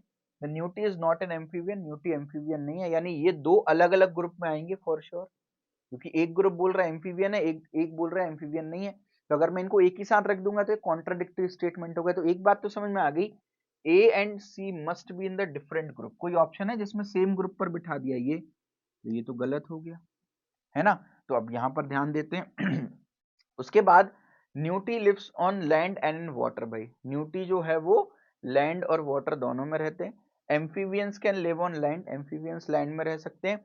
Newt can not survive on land, newt जो है वो लैंड में सर्वाइव नहीं कर सकते। अब आप ध्यान से एक चीज ऑब्जर्व करना, अगर मैं बोल रहा हूं कि न्यूटी एक एम्फीबियन है और मैं बोल रहा हूं एम्फीबियन जो है वो लैंड और वाटर दोनों में रह सकता है, ठीक है, तो इसका मतलब क्या है। यहां पर देखो, आप ऑप्शन देखो, ए और बी को अगर मैं क्लब कर रहा हूं तो डी को भी साथ में क्लब करना पड़ेगा। देखो ध्यान से मैं समझाता हूं, अगर मैं ए बी और डी को क्लब करूं तो आप ध्यान से देखो क्या बोला है, न्यूटी जो है वो एक एम्फीबियन है। जो एम्फीबियंस हैं वो लैंड और वाटर दोनों में रह सकते हैं, और क्योंकि न्यूटी भी लैंड एंड वाटर दोनों में रहता है, इसका मतलब न्यूटी एक एम्फीबियन है। तो अगर मैं ए के साथ बी और डी को क्लब करूं तो दिस मेक्स टोटल सेंस कि भाई न्यूटी एक एम्फीबियन है। एम्फीबियन जो है वो लैंड और वाटर दोनों में रह सकते हैं, और न्यूटी जो है वो भी लैंड और वाटर दोनों में रहता है, हेंस वो एम्फीबियन है। यानी ऑप्शन ए जो है वो अभी तक करेक्ट दिख रहा है। सेकंड ग्रुप उन्होंने बनाया बी एफ सी का। बी में क्या बोल रहे हैं, ध्यान से समझना, बी ग्रुप को रिपीट किया है। अब देखो यहां पर बी एफ सी का ग्रुप बनाया है, एक बार देख लेते हैं, ठीक है। अब बोला है यहां पर, ध्यान से देखना आप, कि newt is not an newt amphibians can live on land and water, newt can not survive on land, और सी दिया है newt is not an amphibian. अच्छा देखो, अब बीएफसी को अगर आप ध्यान से देखो तो बी में बोला है कि जो एम्फीबियन है ना वो होते हैं जो लैंड एंड वाटर दोनों में रहते हैं। एक काम करता हूँ मैं इरेज करके दिखाता हूँ सो दैट आपको बेटर क्लैरिटी मिले। बीएफसी का ग्रुप बनाया हुआ है, अगर ये ऑप्शन सही है तो मतलब बीएफसी का ग्रुप होगा। अब देखो बी क्या बोल रहा है, एम्फीबियन जो है वो लैंड एंड वाटर दोनों में रह सकता है, लेकिन क्योंकि न्यूटी लैंड में सरवाइव नहीं कर सकता, सिर्फ वाटर में सरवाइव कर सकता है, इसलिए न्यूटी एम्फीबियन नहीं है। ये बात क्लियर हो गई। तो ऑप्शन बी तो मैंने एलिमिनेट कर ही दिया था, क्यों? क्योंकि बी में ए और सी का ग्रुप बनाया। ए बोल रहा है न्यूटी एम्फीबियन है, सी बोल रहा है न्यूटी एम्फीबियन नहीं, तो ए और सी तो साथ में नहीं हो सकते। अच्छा अगर मैं बी सी डी का ग्रुप बनाता तो बोल रहा है कि भाई न्यूटी एम्फीबियन नहीं है, और अगर मैं बी सी डी का ग्रुप बनाता, अगर इसको सही मानता हूं ऑप्शन सी को, और मैं बी सी डी का ग्रुप बनाता, तो क्या बोल रहे हैं, न्यूटी एम्फीबियन नहीं है, एम्फीबियन लैंड वाटर दोनों में रह सकते हैं, न्यूटी लैंड एंड वाटर दोनों में रह रहे हैं। अगर लैंड और वाटर दोनों में रह रहे हैं तो फिर एम्फीबियन कैसे नहीं हुआ? तो ये भी लॉजिकली गलत हो गया। अब या तो आंसर नन ऑफ दीज है या ए है, तो ए को मैंने मौका दिया, ए बिल्कुल सही बैठ रहा है, क्योंकि पहला ग्रुप बोल रहा है ए बी डी, यानी ए का मतलब क्या हुआ, बोल रहा है ए बी डी में बोल रहा है, ए बी डी पे ध्यान दो, तो बोल रहा है न्यूटी जो है वो एक एम्फीबियन है। अगर मैं ए बी डी पे ध्यान दूं तो बोल रहा है न्यूटी एम्फीबियन है। एम्फीबियन वो होते हैं जो लैंड और वाटर दोनों में रह सकते हैं, न्यूटी भी लैंड और वाटर दोनों में रह सकता है, बिल्कुल सही है। और सिमिलरली बीएफसी भी बढ़िया ग्रुप बन रहा है, बीएफसी बोल रहा है एम्फीबियन लैंड वाटर दोनों में रह सकते हैं, ठीक है। न्यूटी जो है क्योंकि लैंड में नहीं रह सकता, इस वजह से वो एम्फीबियन नहीं है, तो ये बिल्कुल लॉजिकल ग्रुप बन रहा है। तो इस ऐसे क्वेश्चन में मैं आपसे रिक्वेस्ट करूंगा कि आप ऑप्शंस के साथ जाएं, और जैसे मैंने टेक्निक देखी कि यार ए और सी एक ग्रुप में नहीं हो सकते, वहां से मैंने ऑप्शन एलिमिनेट किए, तो go with the option that will make more sense, है ना। अब एक चीज और देखना है, जरूरी नहीं है कि भैया दो ग्रुप में डिवाइड कर रहे हैं, दो की जगह तीन ग्रुप में भी डिवाइड कर सकते हैं, चार में भी कर सकते हैं, that's based on the options given, ठीक है। उसके अलावा कोई चीज रिपीट भी हो सकती है, जैसे आप यहाँ पर ध्यान से देखो तो बी जो है वो दो ग्रुप में आ गया, वहीं पर अगर आप देखो तो जो ई है वो किसी भी ग्रुप में नहीं आया, तो किसी को लीव भी कर सकते हैं। तो totally it will be depending on options. तो ये थोड़े से टेक्निकली टफ प्रॉब्लम हो जाती है, तो इसको थोड़ा सा ध्यान से आप अटेम्प्ट कीजिएगा। फिलहाल correct answer is option A, यहाँ पर मैंने पूरा सॉल्यूशन लिख दिया, आप एक बार रीड कर लीजिएगा। अच्छा क्वेश्चन 1 समझ में आया हो तो वीडियो को लाइक करके मुझे बता दीजिएगा कि यार समझ में आ गया। और क्योंकि ये थोड़ा सा टफ क्वेश्चन है, टफ कैटेगरी, तो एक क्वेश्चन और ट्राई कर लेते हैं इसमें। अगेन आपको कैटेगरीज दी है, अगेन आपको ऑप्शंस दिए हुए हैं, ठीक है। अब अपन एक बार देख लेते हैं, पढ़ लेते हैं भले सारे statement. Cells are the basic units of organism, cell के बारे में दिया है। Organism are made up of cells, organism जो है वो सेल्स से बने हैं। सारे ऑर्गेनिज्म में आरएनए होता है, सारे ऑर्गेनिज्म में डीएनए होता है, सारे सेल्स में डीएनए होता है, DNA is similar to RNA. तो बेसिकली सेल्स और ऑर्गेनिजम्स के बारे में कुल मिलाकर के बात की है। तो अगर हम बात करें यहाँ पर, तो ये तीन स्टेटमेंट्स जो है वो मेरे को एक जैसे दिख रहे हैं, क्योंकि तीनों स्टेटमेंट्स ऑर्गेनिज्म, अगर मैं दो कैटेगरी में डिवाइड करूं कि सेल एक कैटेगरी बना ली, ऑर्गेनिज्म एक category, I am not sure, just मैं एक अजम्पशन कर रहा हूं। तो अगर ऑर्गेनिज्म कैटेगरी बनाऊं तो ऑर्गेनिज्म के बारे में तीन स्टेटमेंट दिए, क्योंकि ये स्टेटमेंट सेल के बारे में है, ये स्टेटमेंट ऑर्गेनिज्म के बारे में, ये भी स्टेटमेंट ऑर्गेनिज्म के बारे में, ये भी स्टेटमेंट ऑर्गेनिज्म के बारे में, ये सेल के बारे में। जबकि ये अभी ना तो सेल के बारे में ना ऑर्गेनिज्म के बारे में, तो उसको तो हम लास्ट में डील कर लेंगे। तो अगर मैं बीसीडी का एक ग्रुप बनाऊं तो कोई ऑप्शन मैच करता दिख रहा है क्या? मेरे को ऑप्शन बी मैच करता दिख रहा है, ध्यान से देखो। तो ऑर्गेनिज्म जो है सेल से बने, ऑर्गेनिज्म के अंदर आरएनए होते हैं, ऑर्गेनिज्म के अंदर डीएनए होते हैं, मेक सेंस, बढ़िया बन रहा है। ऐसे ही ए ई एफ को अगर मैं ध्यान से देखूं तो जो ए और ई है वो सेल्स के बारे में बात कर रहे हैं कि भैया सेल्स बेसिक यूनिट होते हैं ऑर्गेनिज्म के, सेल के अंदर डीएनए होता है, और फिर डीएनए सिमिलर टू, अब अच्छा ये जो एफ स्टेटमेंट है, क्योंकि डीएनए आरएनए की बात यहां भी की है, डीएनए की बात यहां भी की हुई है, तो इसको आप मतलब देखो लाइन मैच करना, सेल जो है ऑर्गेनिज्म के बेसिक यूनिट है, सेल के अंदर डीएनए होता है, और ये जो डीएनए होता है ये आरएनए का सिमिलर होता है। तो ये जो एफ है ना मेरे भाई, ये आपका बीसीडी के साथ भी आ सकता है, और चाहो तो आपका ये जो एई है इसके साथ भी आ सकता है, दोनों के साथ आ सकता है, या दोनों में से किसी एक के साथ भी लेना चाहो तो किसी एक के साथ भी ले सकते हो, यहां से काट के इसके साथ भी ले सकते हो, और यहां से काट के इसके साथ भी ले सकते हो, जो कि ऑप्शन बी में किया हुआ। तो दैट एब्सोल्युटली मेक सेंस कि भैया BCD का तो ग्रुप बनेगा, लेकिन साथ में A और E का बनेगा, F अपन ने अलग से ले लिया, कोई प्रॉब्लम नहीं, क्योंकि ये ग्रुप का पार्ट हो सकता है, कोई भी प्रॉब्लम नहीं है। तो ऑप्शन बी जो है वो करेक्ट आंसर हो रहा है आपका। ठीक है, अब आप यहां पर देखो CBD, अब ये भी तो भैया BCD का ग्रुप बना है, FAE का ग्रुप बना है, बट यहाँ पे सीक्वेंस मैटर करता है। अगर मैं C से स्टार्ट करूं तो मैं बोल रहा हूँ सारे के सारे ऑर्गेनिज्म जो है उनके अंदर RNA होता है, फिर ऑर्गेनिज्म जो है वो सेल से बने हैं, सारे ऑर्गेनिज्म के अंदर DNA होता है। That doesn't make sense, flow सही नहीं बन रहा। BCD का फ्लो सही बन रहा है, ऑर्गेनिज्म सेल से बने हैं, ऑर्गेनिज्म के अंदर RNA भी होता है, ऑर्गेनिज्म के अंदर DNA भी होता है।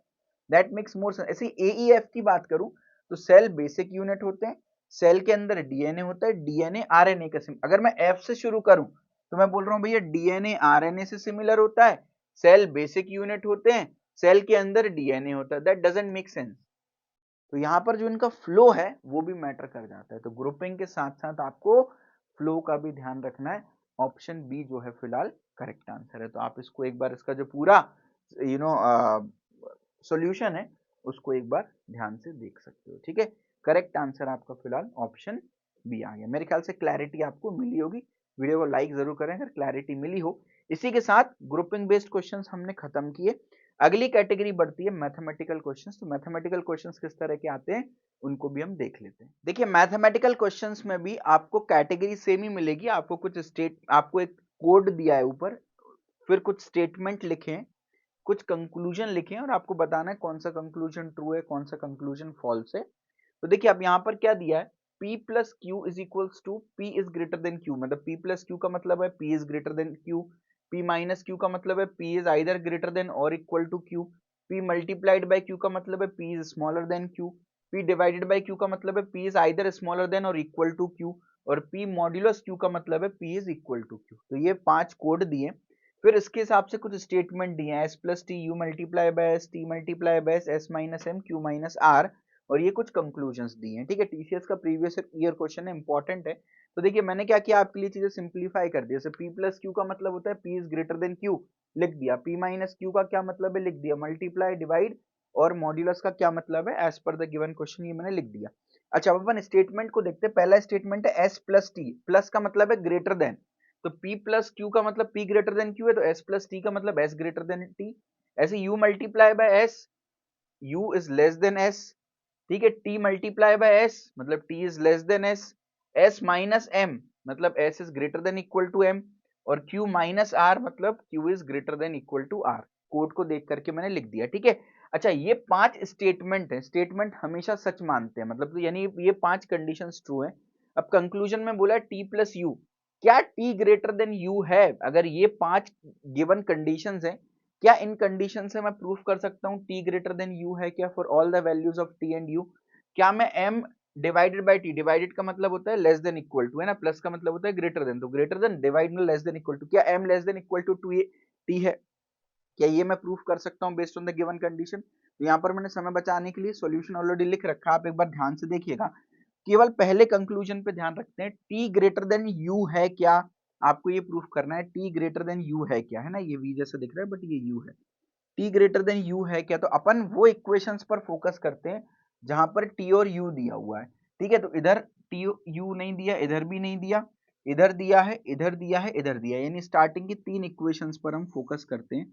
ठीक है, क्या T ग्रेटर देन U हम ड्राइव कर पा रहे हैं कि? अच्छा देखो, पहली और तीसरी इक्वेशन तो एक जैसी है, S बड़ा T छोटा, S बड़ा T छोटा, तो इसको भी एक पल के लिए इग्नोर कर दो। मतलब हमारे पास 2 कंडीशन है, ये दो, इन दोनों कंडीशन से क्या मैं आंसर निकाल पा रहा हूँ? अच्छा, S जो है वो T से बड़ा है, S जो है वो U से बड़ा है, ये 2 कंडीशन है।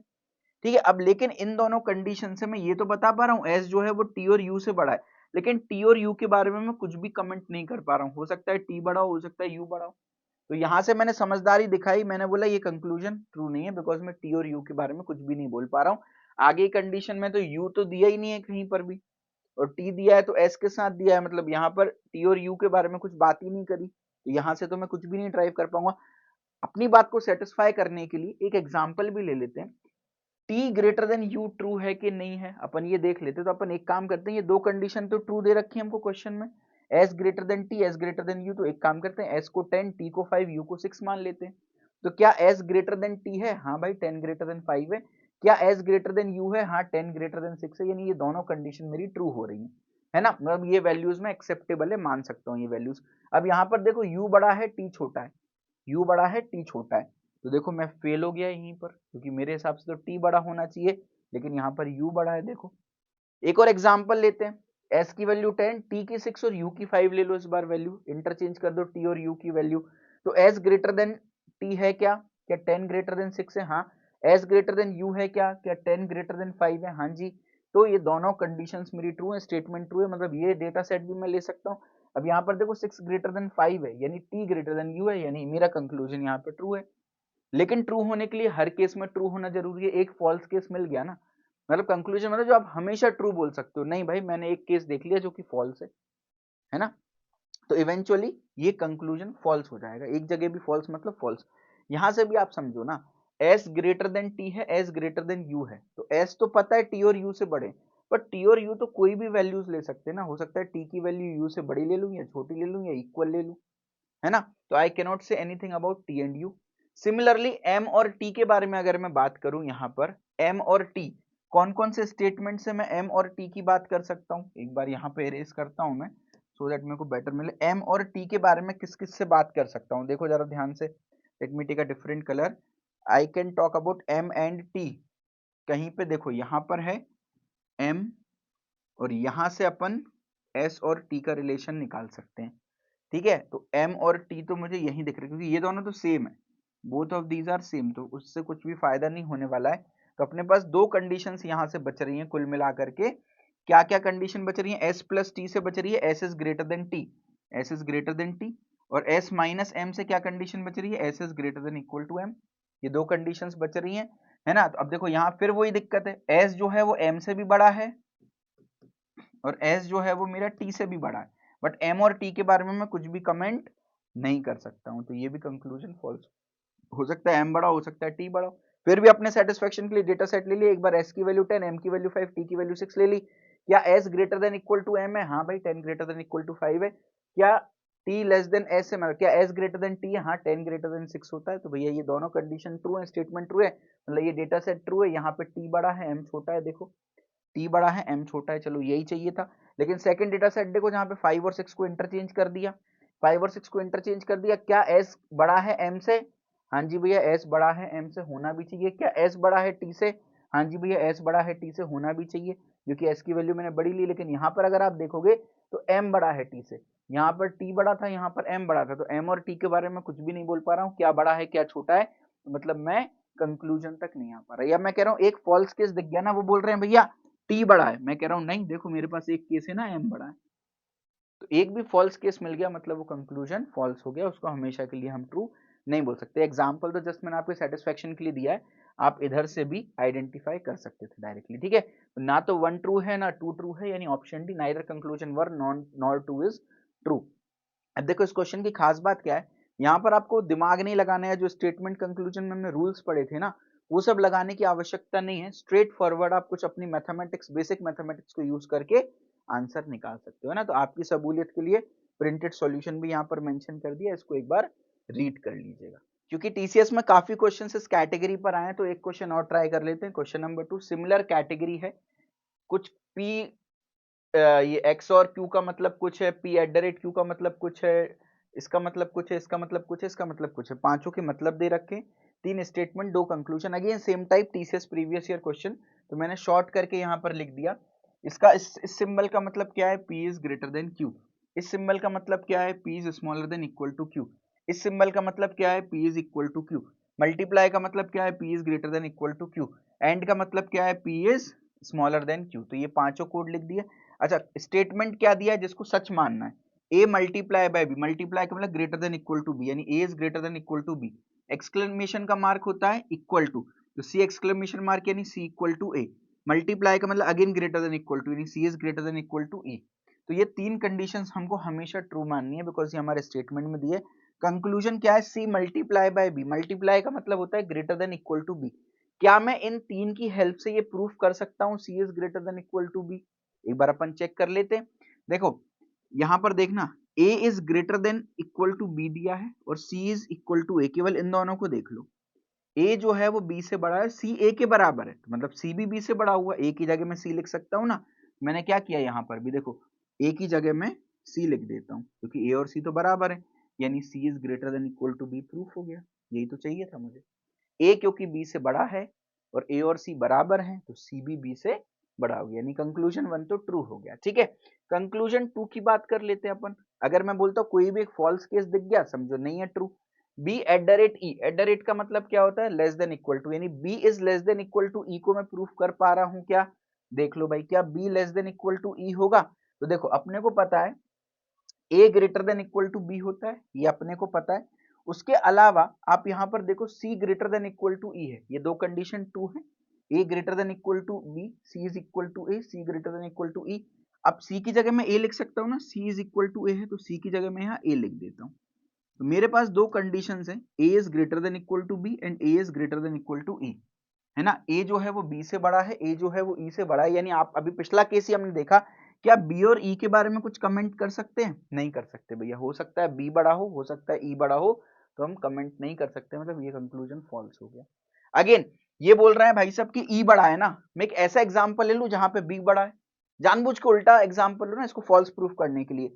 वैसे तो मैंने अपने दिमाग से लगा लिया सॉल्व, बी और ई के बारे में कमेंट नहीं, फिर भी मैं एक ऐसा एग्जांपल ले लूं जहां पर बी बड़ा हो, तो मैं ए की वैल्यू 10 ले लूं, बी की 6 और ई की वैल्यू 5 ले लूं। मैंने जानबूझ के बी को बड़ा बनाया है ई से, क्योंकि ये भाई सब कह रहे हैं कि ई बड़ा है, लेकिन मैं जानबूझ के बी को बड़ा बना रहा हूं इनको फॉल्स प्रूफ कराने के लिए। लेकिन मेरे गिवन स्टेटमेंट ट्रू होने चाहिए। तो क्या A greater than equal to B है? देख लो भाई, ए जो है वो बी से बड़ा है, 10 ग्रेटर देन इक्वल टू सी। क्या A greater than equal to E है? हाँ जी, ये भी बिल्कुल सही है ना। तो क्या यहाँ पर, लेकिन देखो बी जो है वो ई से बड़ा हो गया, तो मतलब मेरे तीनों स्टेटमेंट्स जो हैं वो ट्रू हैं, उसके बाद भी मेरा जो कंक्लूजन है वो फॉल्स हो गया यहाँ पर। तो this conclusion can not be true. और बाकी देखो इसको आप ऐसे भी देख सकते थे, ध्यान से समझना, है ना। मैंने ए की वैल्यू 10 मानी थी, तो 10 greater than equal to B की वैल्यू क्या मानी हुई है? 6 मानी हुई है, तो ये कंडीशन ट्रू है। सी इज इक्वल टू ए है ना, तो अगर ए की वैल्यू मैंने 10 मानी है तो सी की वैल्यू भी मैं 10 मान लेता हूँ। तो क्या सी इक्वल टू ए ट्रू है? हाँ जी बिल्कुल ट्रू है।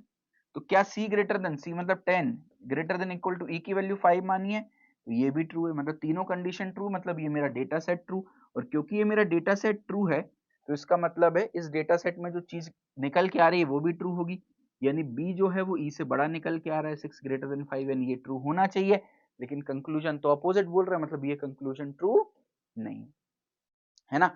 ट्रू रहने के लिए सारे केसेस में ट्रू होना चाहिए, लेकिन अगर एक केस में भी फॉल्स हो गया मतलब फॉल्स, तो एक ऐसा केस मिल गया ना जहां पे फॉल्स है, तो मतलब ये कंक्लूजन फॉल्स है। बाकी आप डायरेक्ट निकाल सकते थे यहाँ पे, ए क्योंकि बी से भी बड़ा है ई से भी बड़ा है, तो बी और ई के बारे में मैं कुछ भी कमेंट नहीं कर सकता हूँ। फिलहाल कंक्लूजन 2 जो है फॉल्स हो गया, 1 जो है ट्रू हो गया, यानी option A is the correct answer. आपकी सहूलियत के लिए पूरा प्रिंटेड सॉल्यूशन मैंने यहाँ पर मेंशन कर दिया, एक बार इसको रीड कर लीजिएगा।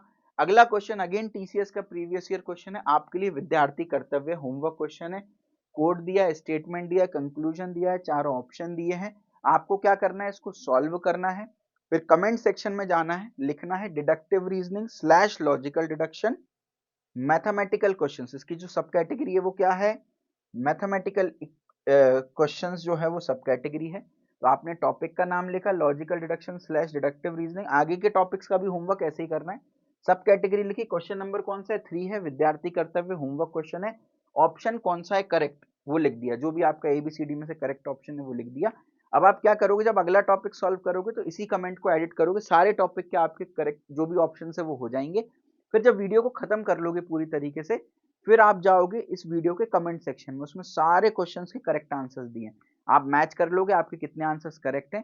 फिर एक और कमेंट बनाओगे, वहां पर आपका जो भी स्कोर बोर्ड है वो अपडेट कर दोगे, और कमेंट स्क्रॉल करके बाकी लोगों के भी स्कोर बोर्ड देखिएगा आप, है ना। तो अगर आपका स्कोर बोर्ड है बाकियों का नहीं है, इसका मतलब पहली खुशी की बात कि आपने कम से कम पूरी वीडियो एंड तक देखी है, जो कि बाकियों ने नहीं देखी। और अगर बाकियों का भी स्कोर बोर्ड है तो फिर आप मैच करिए, आप बाकियों से कितने आगे और कितने पीछे हैं, अकॉर्डिंगली आपको पता चल जाए कितनी मेहनत करने की अपने को जरूरत है। तो मेरे ख्याल से यार पूरा लॉजिकल डिडक्शन डिडक्टिव रीजनिंग पूरी 6 सब कैटेगरीज जो है वो मैंने क्लियर कर दी है ना। तो प्लीज कमेंट सेक्शन में लिखना logical deduction deductive reasoning completed, ताकि आपको अंदर ही आपके लिए बहुत बड़ा अचीवमेंट है, तो you can PAT your back. And सबसे इंपॉर्टेंट, आपको सेटिस्फेक्शन मिलेगा जब आप ये लिख रहे होगे कि चलो यार एक टॉपिक मैंने भैया के साथ ही सही बट मैंने कंप्लीट तो किया। जब आप ये लिखोगे आपको कॉन्फिडेंस मिलेगा आगे वाले टॉपिक्स देखने के लिए। और दिल से एक गुजारिश कर रहा हूँ, अनकंडीशनली फ्री ऑफ कॉस्ट आपको ये डिलीवर कर रहा हूँ ट्रिक्स बनाने में। कम से कम मेरी 5 साल की मेहनत है, तो आपको एक छोटा सा एप्रिसिएशन भरा कमेंट ना मेरी वो 5 साल की मेहनत को आपके 5 मिनट का एफर्ट बराबर कर देगा। तो जो भी आपका फीडबैक हो कमेंट सेक्शन में ज़रूर से मेंशन करिएगा।